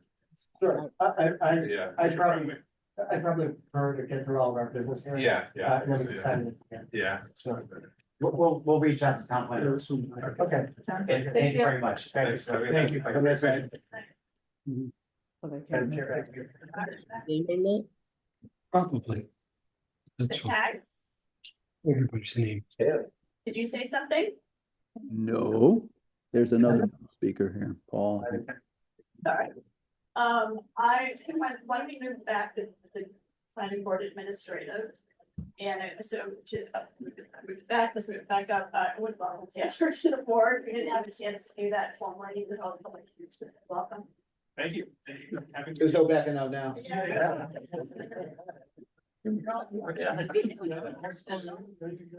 Finish my training, well done. Oh, Yeah. very good. Yeah. Do you have any questions right now? No. Yeah. It's flying hot and heavy already. Spend his resignation. This is Dane. Got it. I do have a question, and if I kind of guide me to whether or not we can talk about this here, it should be like on the agenda only, but conceptually, if we received a site plan and we just didn't like the way a property was cited on the plans, can we change anything about it? Can we request a change, or if it falls within all the rules? I was gonna raise the same question that I think, and this is not specific to any project, so I think we can have this discussion. Yeah. I would raise that, Matthew, with Amy. What is the scope of our authority on the site plan review for ADU? It's. Because I don't think it's terribly clear. No, it's not clear, and frankly, the scope of what goes on site plan review anyway Right. is extremely limited. If you look at the scope of the application, the standards that are 615.5, most of it's in covered. Mhm. You'll look at page 139 of the zoning bylaw. It says conserve features, protect slopes, place buildings so the door to interfere, and that's basically the way it goes through. There's not a heck of a lot to it. Also allow the homeowner to be able to do what they Yeah. want. Yeah. So I understand the vagueness of it. Right, there's very, very little that site plan review can do, and it obviously is supposed to not be of all discretion. Right, and I get the importance of that. I think I'm thinking more like, we're trying to continue to receive unusual sightings, I think, given that the more limited free pieces of proper land that there are in town, and do we have any ability to? Do we have the authority to require a fence running along the border for headlight interference on the head? No, we don't. I don't know that we do. I haven't seen anywhere that they do. Yes. That you need to have, you need to show the buffer either as a fence, it says, if they're within 15 feet of the property line, they shall include fence. So if you've gone past that, 6 foot high fence. And checklist is drawn directly from. 10.6. Yeah. So. I think, my experience in other towns, depending on how the site plan rules are written, there's often there are often kind of some general statements about maybe, certainly like safe traffic, safety, safe traffic movement or appropriate traffic, but also certain things maybe about habitability or the general welfare that sometimes give a planning board a little leeway to say, look, this is really going to be a terrible appearance or a terrible view, or this looks like it's going to be kind of a dangerous place where somebody steps off the sidewalk and it's a dangerous turn. Some of those things but it definitely gets into some gray areas. Very true. It's 615.5, it's on page 139 to 40, and there is not that spot there. Yeah. I already use some of the things you mentioned, although it might be nice.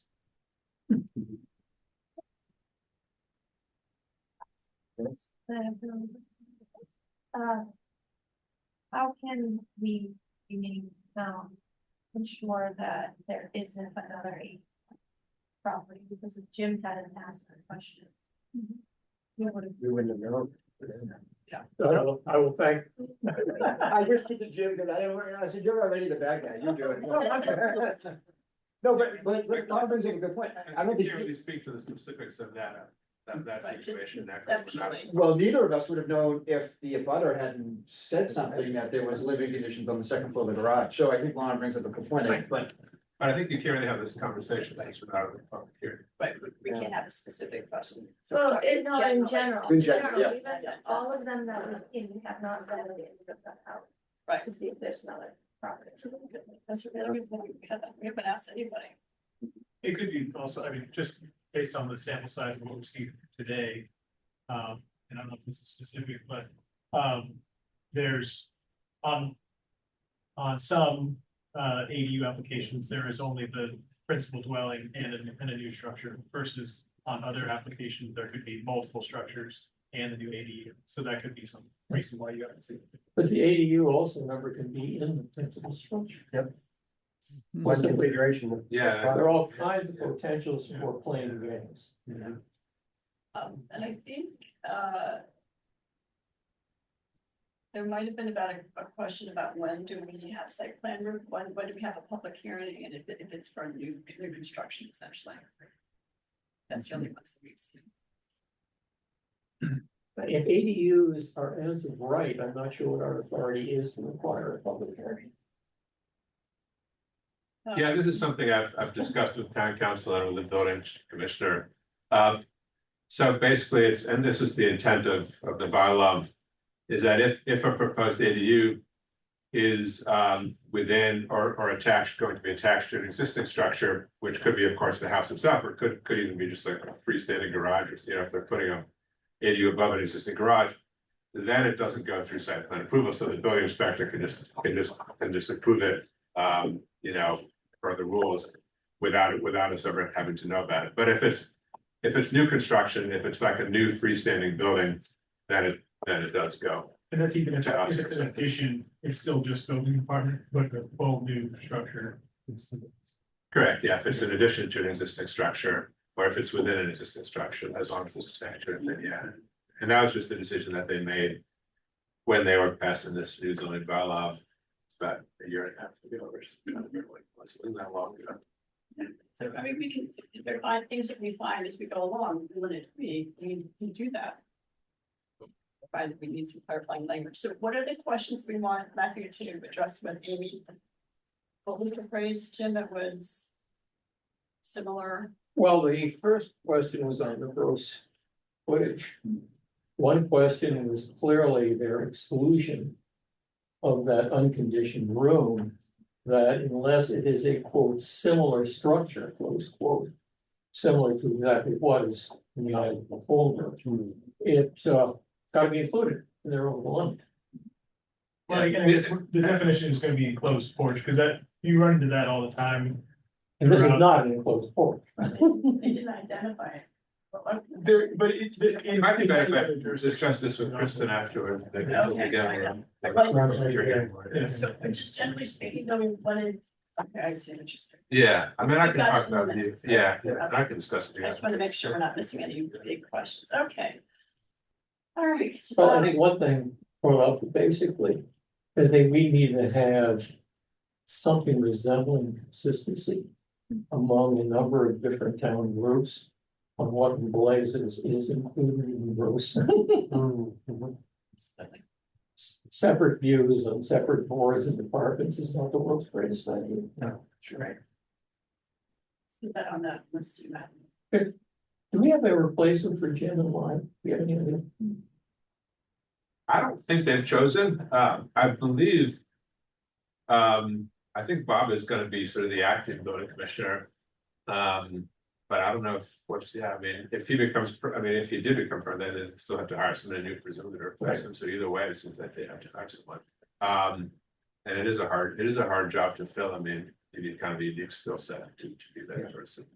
I think his last day is next Monday, I think we're having like a little party on Monday morning. Anyway, if anybody wants to say goodbye to Jim on next Monday, just let me know and I'll forward you the. What time is the gathering? I think it's like 9 to 11.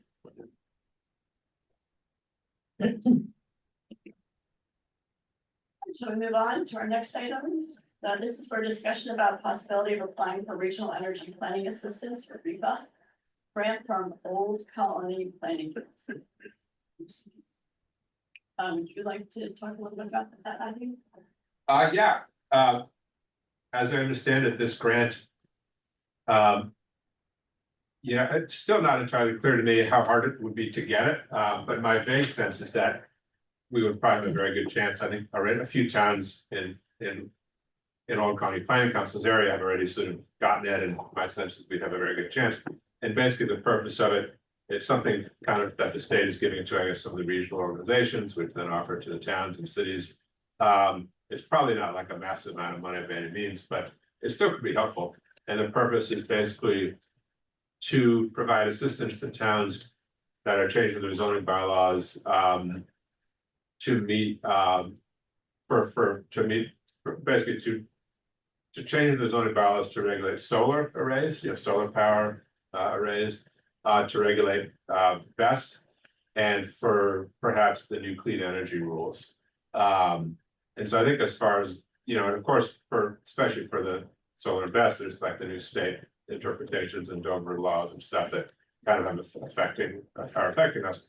And so definitely it might be to our advantage to amend our zoning bylaws with regard to solar to meet the new state legal principles and so forth. I think as far as Bess is concerned, just from my point of view, we've already kind of put so much into that. I think we don't really need OCPC so for that. We've already kind of done so much research and so for that one. But for solar, it might be worthwhile. I think my understanding of this is that our current rules for solar probably do not conform with the Dover Amendment and how now the courts are interpreting it. So I think we are vulnerable to solar projects without really any rules that we've got to regulate them. So it might be to our advantage. As far as the clean energy stuff, it's not clear to me if we actually have to make any changes to our zoning bylaws for that. So that might be kind of irrelevant. But still, it can't hurt to get there. And Matthew, waiting to say, we don't have to make changes to our bylaw. In other words, we wouldn't be compelled by the state to make them, or we are not exposed if we don't make changes. Be it for clean energy. Good question. Yeah, more of the second, like it seems to me, we certainly don't have to, but it also seems to like, at least so far, I don't see anything where we kind of need to or would benefit us. I don't see us being exposed in any way. Now that makes, as we learn more about it, I mean, it's not going to become effective till October 1st. So that may change as we gradually learn more about this and hear other towns' experiences. But I mean, I've talked to one of the people with the state and I've attended some of the kind of the presentations, the slideshows and so forth. And it seems as though it's really designed to avoid forcing towns to change the zoning bylaws. It's kind of designed to be kind of a separate thing, from zoning bylaws. And so hopefully that'll continue to be the case. I think gradually over time, we may discover a few things that would be advantageous to tweak for that. But so far, I don't see anything in particular. So Matthew, when you apply for the grant, does it have to say, yes, we'd like technical assistance for the portion, the solar portion, or can you say for all three or two, or do you apply for different grants? I don't know yet. My guess is it's just for all three, but I suspect that informally, we could try to apply for just the one or two, and I think probably informally, if we get it, we could probably tell them like focus more on this or that. But I don't know for sure. So to whom do you apply? I guess we would apply to OCPC. Okay. When you say informally, what do you mean? Like if we get the grant and then like we're working with them and they've got their particular person who's looking at our zoning bylaws and good advice, we could maybe say to that person, kind of, well, it looks like we're okay for best, so just focus on solar. So it's their personnel that is assisting us with the revisions to the bylaws? I believe so, yeah. Could you take that as an action item to follow up with them and find out what the process is to apply for, definitely apply for the solar protection? Find out, can one grant help with all three, or can we apply this need to be specific?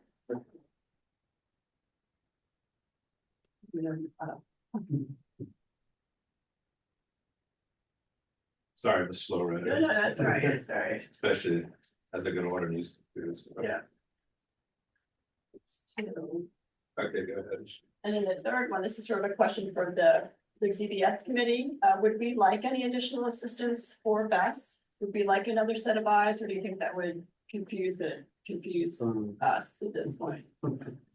I don't think some stage, I think we might, but I don't think we're there yet. No, I don't want other sets of eyes simply throwing lots of new ideas around. We're having trouble dealing with all of our own. We come up with ourselves. Well, it's a process, so would it make sense for Matthew to apply on behalf of, and then, 30, 60, whatever, 90 days later, would we want a group that's been working with a lot of different towns in this, for technical expertise? I guess my real question on that is what is going to be the real expertise and experience of whomever we might get. Well, we didn't answer Kristen's question. You answered a question with a question. I think it is vitally important that Duxbury retain as much assistance as possible. I don't think that we're fully cognizant of the fact that there are relatively few municipalities in this situation with 97% residential and no industrial, and no bylaws for industrial use at all. Every other community has something to work from, and that's why these grants specifically say reviewing existing zoning bylaws and identifying gaps or opportunities. And if we get that analysis for Duxbury on a regional basis compared to the other towns in OCPC service area, we will get very good data about the gaps and the opportunities. And this is what we've been debating in the BEST committee endlessly, and we can't come to an answer because we don't have sufficient data, as far as I'm concerned. So we need the outside input. I'd hope that we apply for this and we apply across the board, because as I continue to dig into this, it seems pretty clear that the implications of the small clean energy permitting are much greater than the BESS in isolation. And if we attempt to first do BESS, and then let's go look at solar, we're going to get run over by the bus because we're not even have thought about clean energy permitting, and we're going to start having fielding applications for that. Now, I know that that's not a planning board zoning bylaw thrust specifically, that it's administrative and it's going to be between the committees and their department chairs as to how they handle the information and all that stuff with the local government representative is outside of scope. I understand that. But the implications of all of that as regards our zoning are significant, because we're being told, on the one hand, that these new regulations don't override local zoning and that all our local processes and controls will remain in place. However, we're also being told that we cannot prohibit small clean energy through zoning.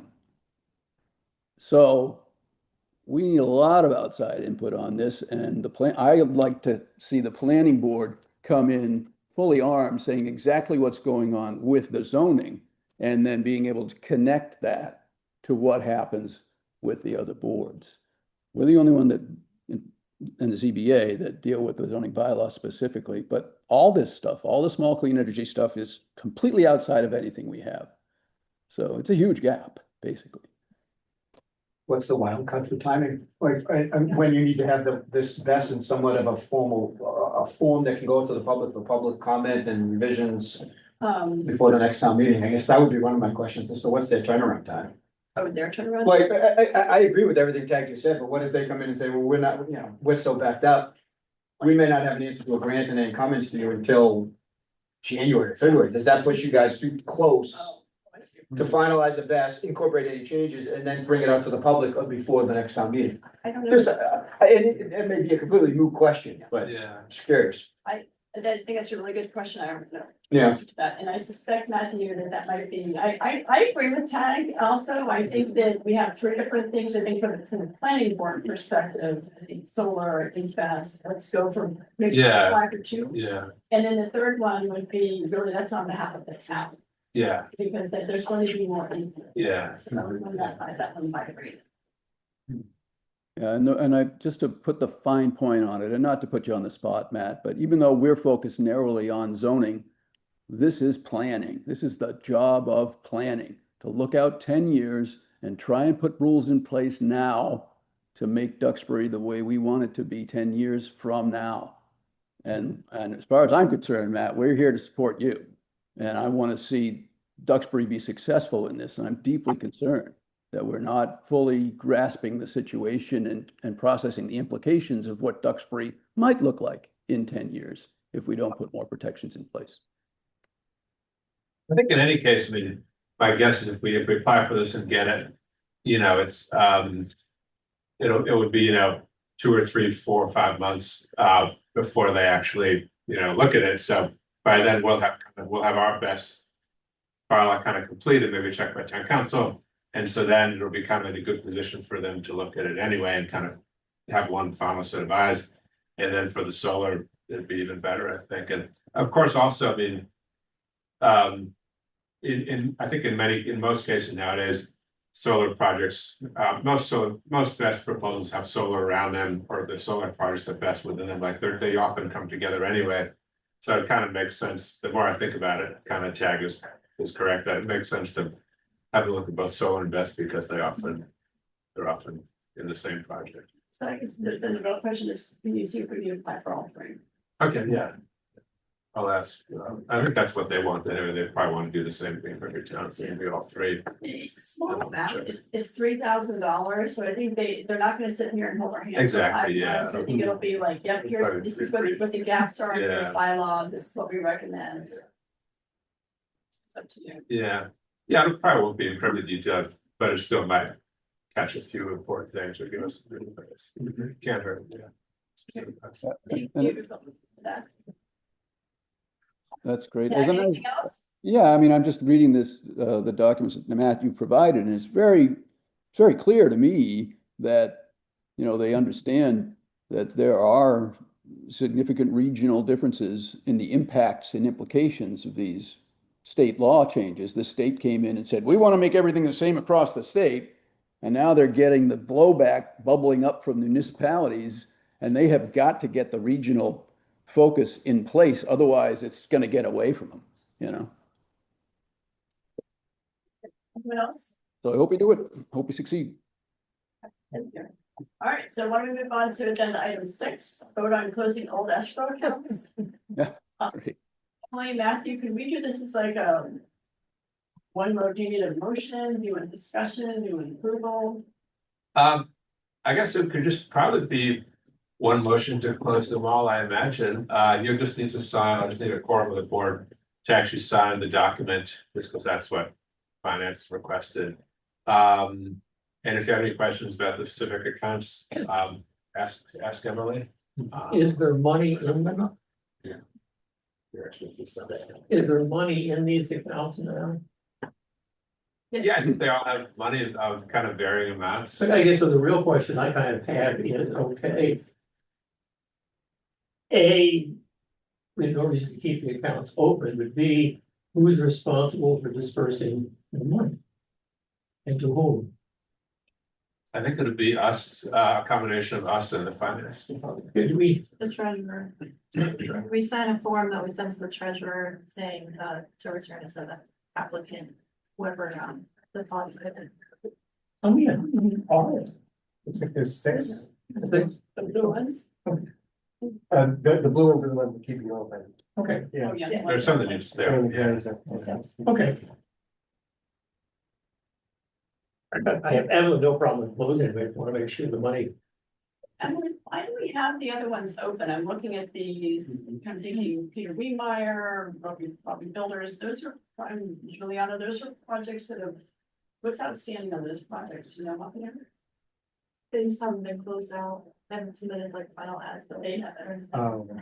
We've been a dentistry there for years now. I know, can we, ask this and then final things, but then. Yeah, I've been doing that for years, they just, we keep extending them. And sometimes they like to keep their approvals open in case they wanna change something.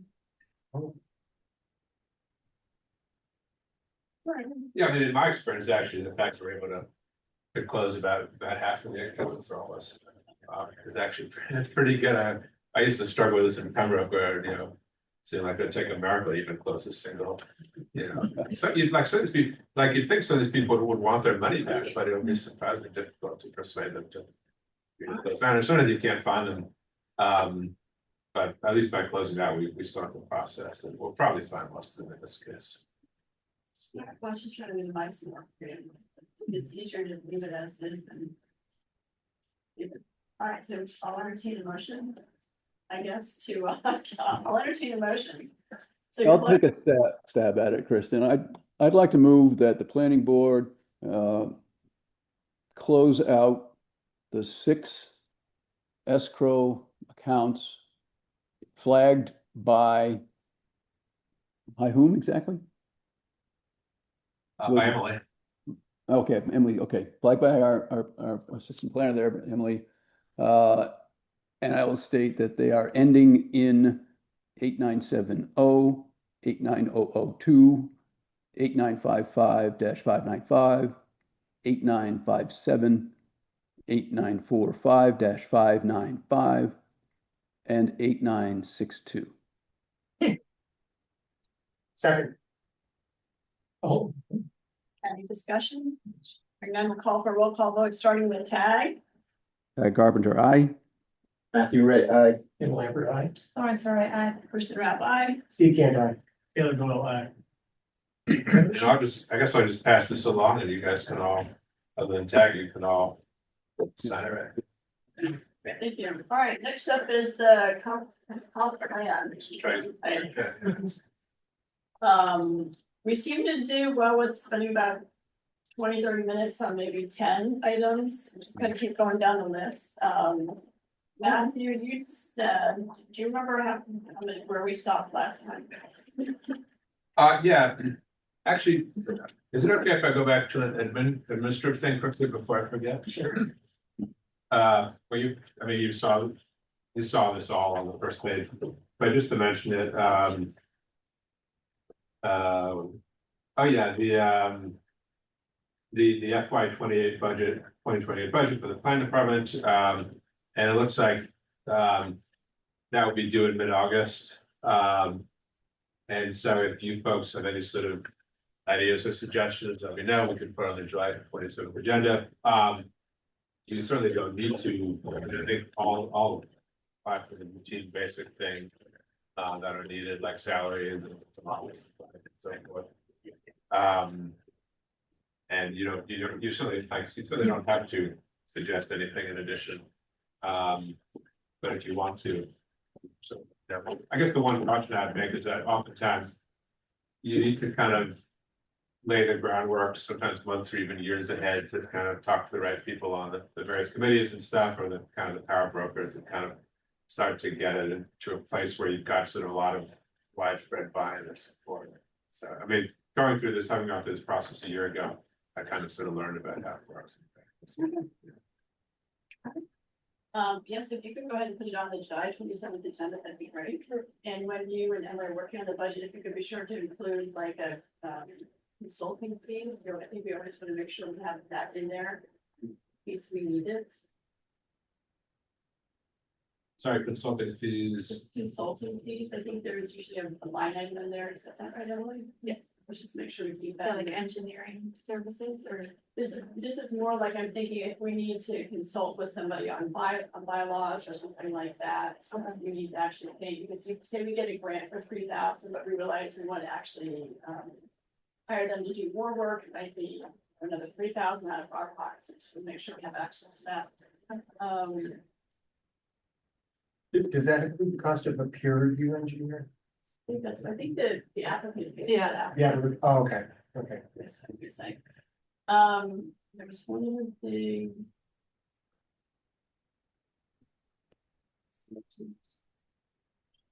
Well, But,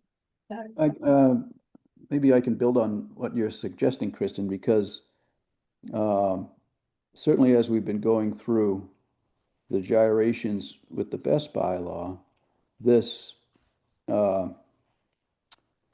fact that the planning board requires outside expense for legal counsel, but we essentially have to ask for that money to be spent from some other budget. We don't have the ability to say, we're going to need to expend X dollars on legal services in the next 12 months and ensure that we have that budget and expend those funds for that purpose.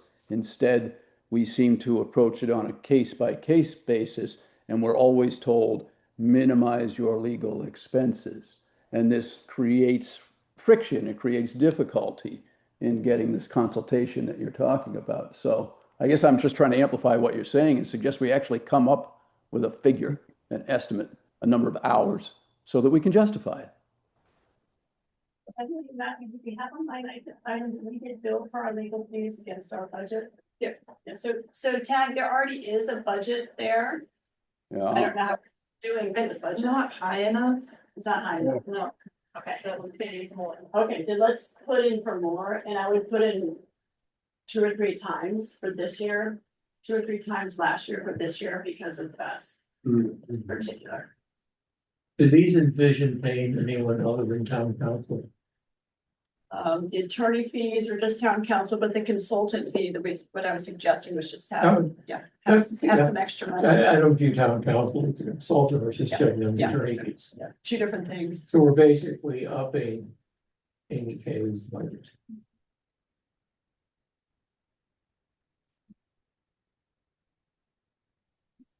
Well, is there a way to find out what our budget has been, Matthew, what our budget has been and what we've actually spent over the last several years? Yeah, that'd be pretty easy. Okay.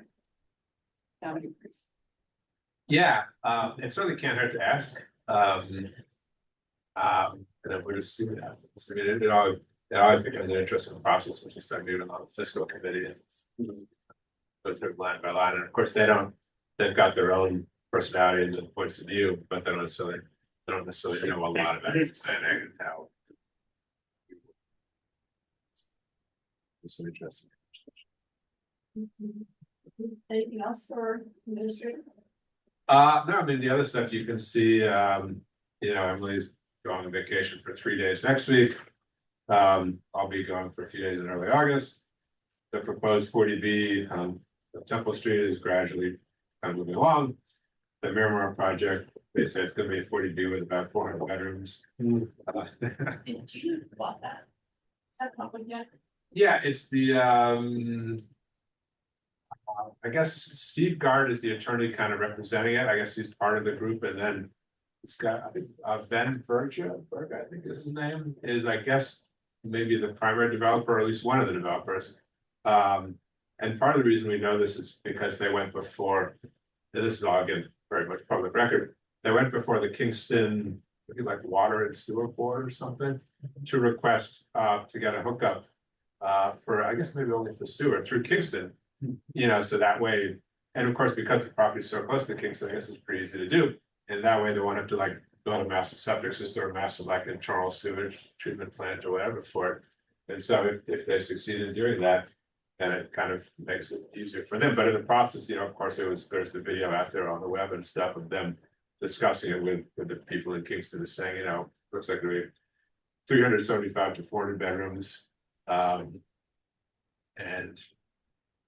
they didn't say like how many units or whether it would be townhouses or single family houses or what. But given the size of the property, it'll be hard to squeeze, 100 single family houses in there. So I'm guessing maybe, I don't know, maybe townhouses. I mean, it's all speculation at this point. Yeah. So yeah, that's it. Thank you. Anything else, anyone? All right, where did you leave off on the comp plan, Matthew? Oh, yeah, so the spreadsheet that I think I included in your materials. It's my mistake that I didn't fill in, or haven't filled in yet. The first, like maybe 10 or 20, which were discussed back in May. I think I need to go back and watch the video and try to write those in. But for the ones more recently, like maybe, I don't know, 15 to 25 or something, I did fill those in based on the more recent discussion. And so I think if you kind of scroll down, you'll see those eventually. And so where the last one is kind of where we stopped. So 27. That sounds about right. All right. So, Taylor, we're taking the comprehensive plan, which is pretty good, and breaking it out and figuring out who's responsible for different actions. And we tagging Matthew, former planning director, came up with this spreadsheet that breaks it out. We've got priorities by section, by priority, by group, and so we're looking at the planning ones to figure out what our responsibilities are and what we've done and what other groups have done and what we can do. So do we feel like, how's everybody doing? It's close to 8. No. Poor Sandy. I guess the real question first is how long do you want to spend on that versus on the last side? I know. I don't want to keep postponing this. I think this is the easiest one to postpone, certainly. I mean, it's not, even with best, we're still looking for hopefully springtime meeting and all that kinds of stuff. We have to move in. This is something, I mean, not to kind of trivialize the comp plan, but like we're just under a little less time pressure with this, I think that's fair to say. Would everybody feel comfortable pushing this back a little bit so we can just hit the high notes so I would. fast? Yes. Okay.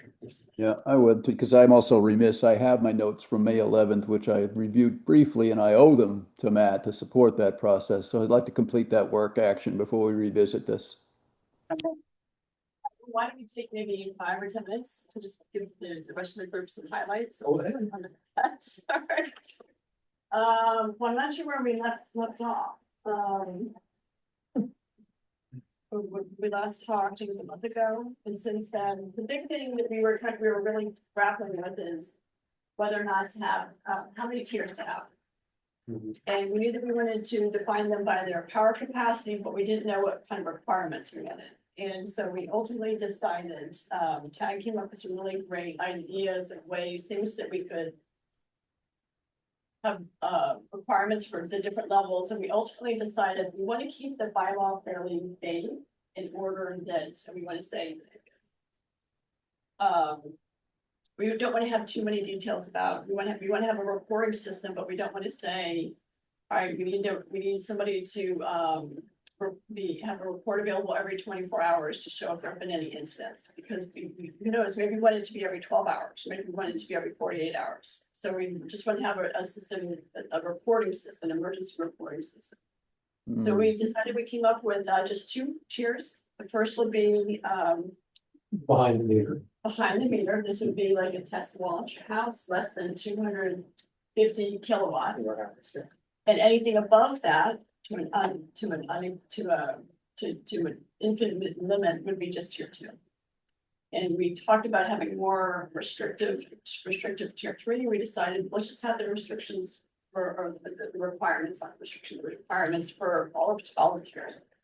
And so that's where we are. So that was a big, that was really helpful, because now we can start to flesh out more of the file. If you don't define the reporting requirements, myself as an attorney, I'm gonna live in that gray area. Yeah. There are a lot of reporting requirements in the most recent. Yeah, I marked it up too, yeah, I think there is too, but at least I think you'd have to say as part of the review, the planning board will determine the reporting requirements, right? I mean, I don't think you can leave them open-ended onto the bylaw without. I'm not quite sure I'm following you. Well, As part of what review, I guess is what I meant. well, I don't have the section, but she was just saying, we didn't want to have a 24-hour reporting requirement, because what if we needed a 12-hour or 48-hour reporting requirements? But if you leave it, just report, I guess, how have you settled on that particular issue? If you're getting rid of the required reporting requirements. Well, for the sake of simplicity, we want to have one size fits all. That's very clear coming from the committee. Just keep it as simple as possible. On the other hand, we want flexibility, so you can't codify flexibility. But I think in order to address what you're raising, Matt, what I am hopeful is that eventually we can arrive at a sort of a mathematical approach that allows us to state it succinctly and clearly in the bylaw to draw the box within which the negotiations take place and set rules specifically to say these are correlated factors. So if you have this factor here, you have to move over to this side of the box, so that the negotiation is very clear. There's not a lot of wiggle room. There's not a lot of horse trading. That's my, but we're way far away from getting to that. One of them has just savings. That's the time. Yeah. Tag, am I right that there are a lot of specific reporting requirements? All the way from things once a year back down to, if something goes wrong, we need to know right away. Yes. That's my recollection, that there are a lot of those already in there. Does that comport with yours? Yeah.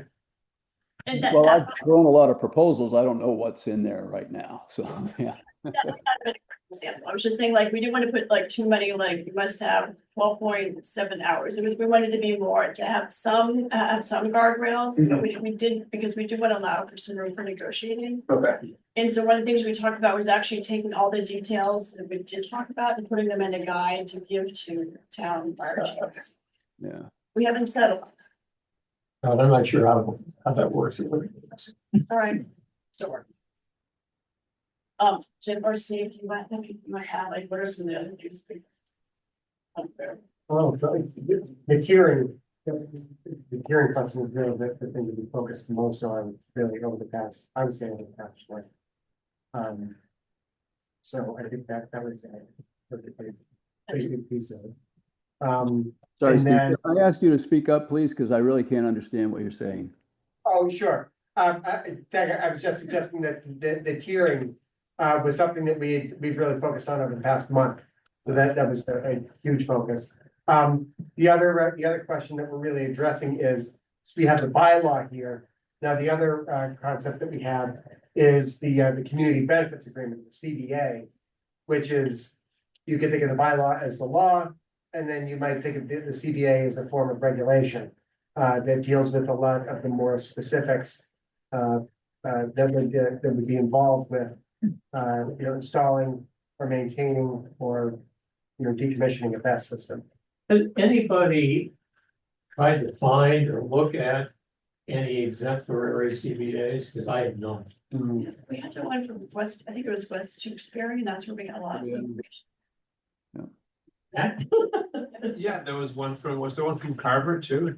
I don't remember a CBA. There may be one, I just don't remember it. I mean, I guess. Yeah, Yeah. It'd be great to see a couple.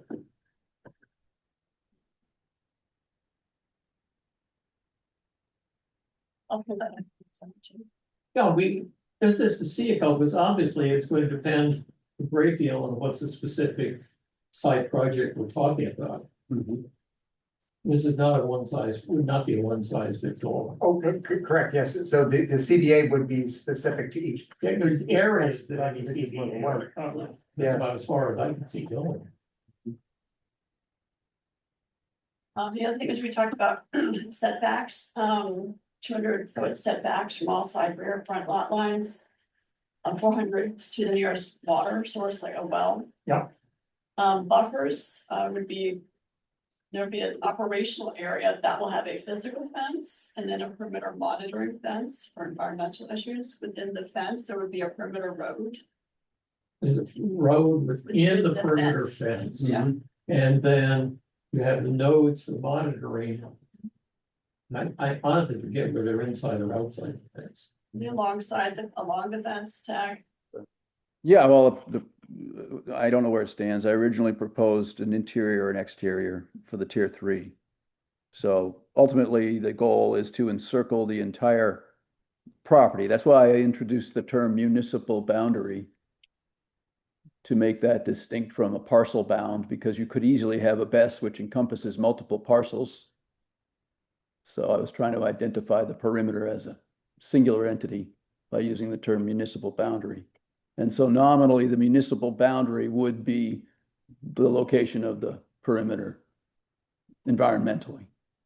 Yeah, I think the way the present one is broken down and tagged correctly, we basically have the operating area where everything is. Yeah. We have a perimeter around that, and we then go out to the overall site boundary, which is the next overall boundary. And I don't think there's anything between the two.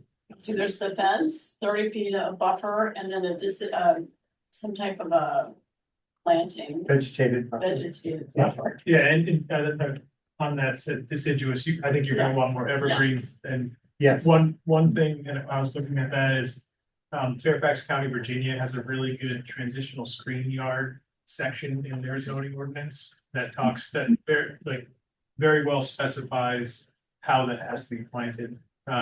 Because, if you just say a buffer of trees. Yeah. We're gonna have a meeting like this where we'll say, oh, is there enough trees? How many trees? What type of trees? And so, we would get into a lot of back and forth on that as to how that buffer area is. What's comprised of, yeah. So what did you say? It's Fairfax County's bylaw? Fairfax County zoning ordinance. And I assume that applies to all buffers, not simply the ones we're talking about, the best. Correct, yeah, and for them, it's based on, they have a matrix that based on your use and the uses around you. So if you're a commercial use versus a residential outside of you, there's deeper boundaries, like 50 feet versus 35. So that's a really good one to look at as far as buffer requirements. Yeah, I've been curious to get Taylor's opinion because down in the mid-Atlantic where you've been up, that's a huge data center. So I've been going up everywhere. Now, it's not, this, we're not talking the same creature as best, but a lot of those bylaws are probably can be looked at and at least analyzed vis-a-vis S. Yeah, absolutely. And one other thing is, as you're talking about the perimeter roads, and I can send notes via email, but one thing we talk about the fire safety roads having to be a certain size. But we want to make sure we put something in there about turning movements for the current fire apparatus, because you could put whatever it was, 28 or 18 or 24. And have a right-hand turn, and if that fire truck's going down there, they're not gonna be able to make that turn if there's something in their way. So proving that a fire truck can make a turn around that road is gonna be super important. If similar in that, is there a requirement that the road be paved too? I'm thinking snow plow, it is, okay, I didn't see that. My recollection is we had fire captain over here. And then we talked about the size of these roads. He took that into account in telling us what he'd like to have. Yes. So I think, don't count. Yeah. That basically the road widths, both access and inside, are such that they solve that problem. From his point of view, we probably need to verify that. We clearly want to verify that with him before he put it to bed, but I think that we took his suggestions on that. Yeah. So we originally started off with 18 or 20, we said 24, but we said, okay, God, Yeah. 24. And that's a common, that's Alexandria is 22, Arlington is 23, Fairfax is 24, so that's about the right, but it's more the radius between the two perpendicular lines Yeah. that is adequate to allow for the turning. And one of the If you other things- crowd a battery right in that corner, you're gonna hit it. And one of the things he also came up with is how big the Lumen Gate has to be. Yeah. I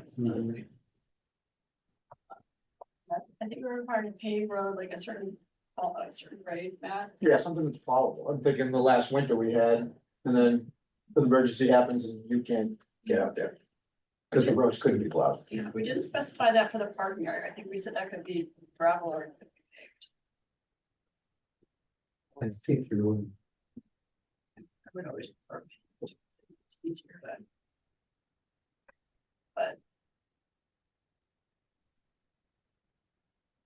Okay, everyone else? That's the hot items we've been dealing with right now. We got a ways to go. There. We're getting there. All right, anything else that you want to? Tag, anything else you want to bring up? Not at this hour. All right, I'll entertain a motion to dismiss. Adjourn. Adjourn. Yeah, so moved. Second. All right, any discussion? Call for a roll call vote to. Oh, yes, discussion before we adjourn. Yeah. Just as a reminder, we have bylaws to sign, before we go. Yes. Thank you. Call for roll call vote to adjourn, Tag. Jack Carpenter, aye. Matthew Ray, aye. Tim Lambert, aye? Lawrence Roy, Christine Rabbi. Steve Gant, aye. All right. Yay. Did it, it's our first night. Aye.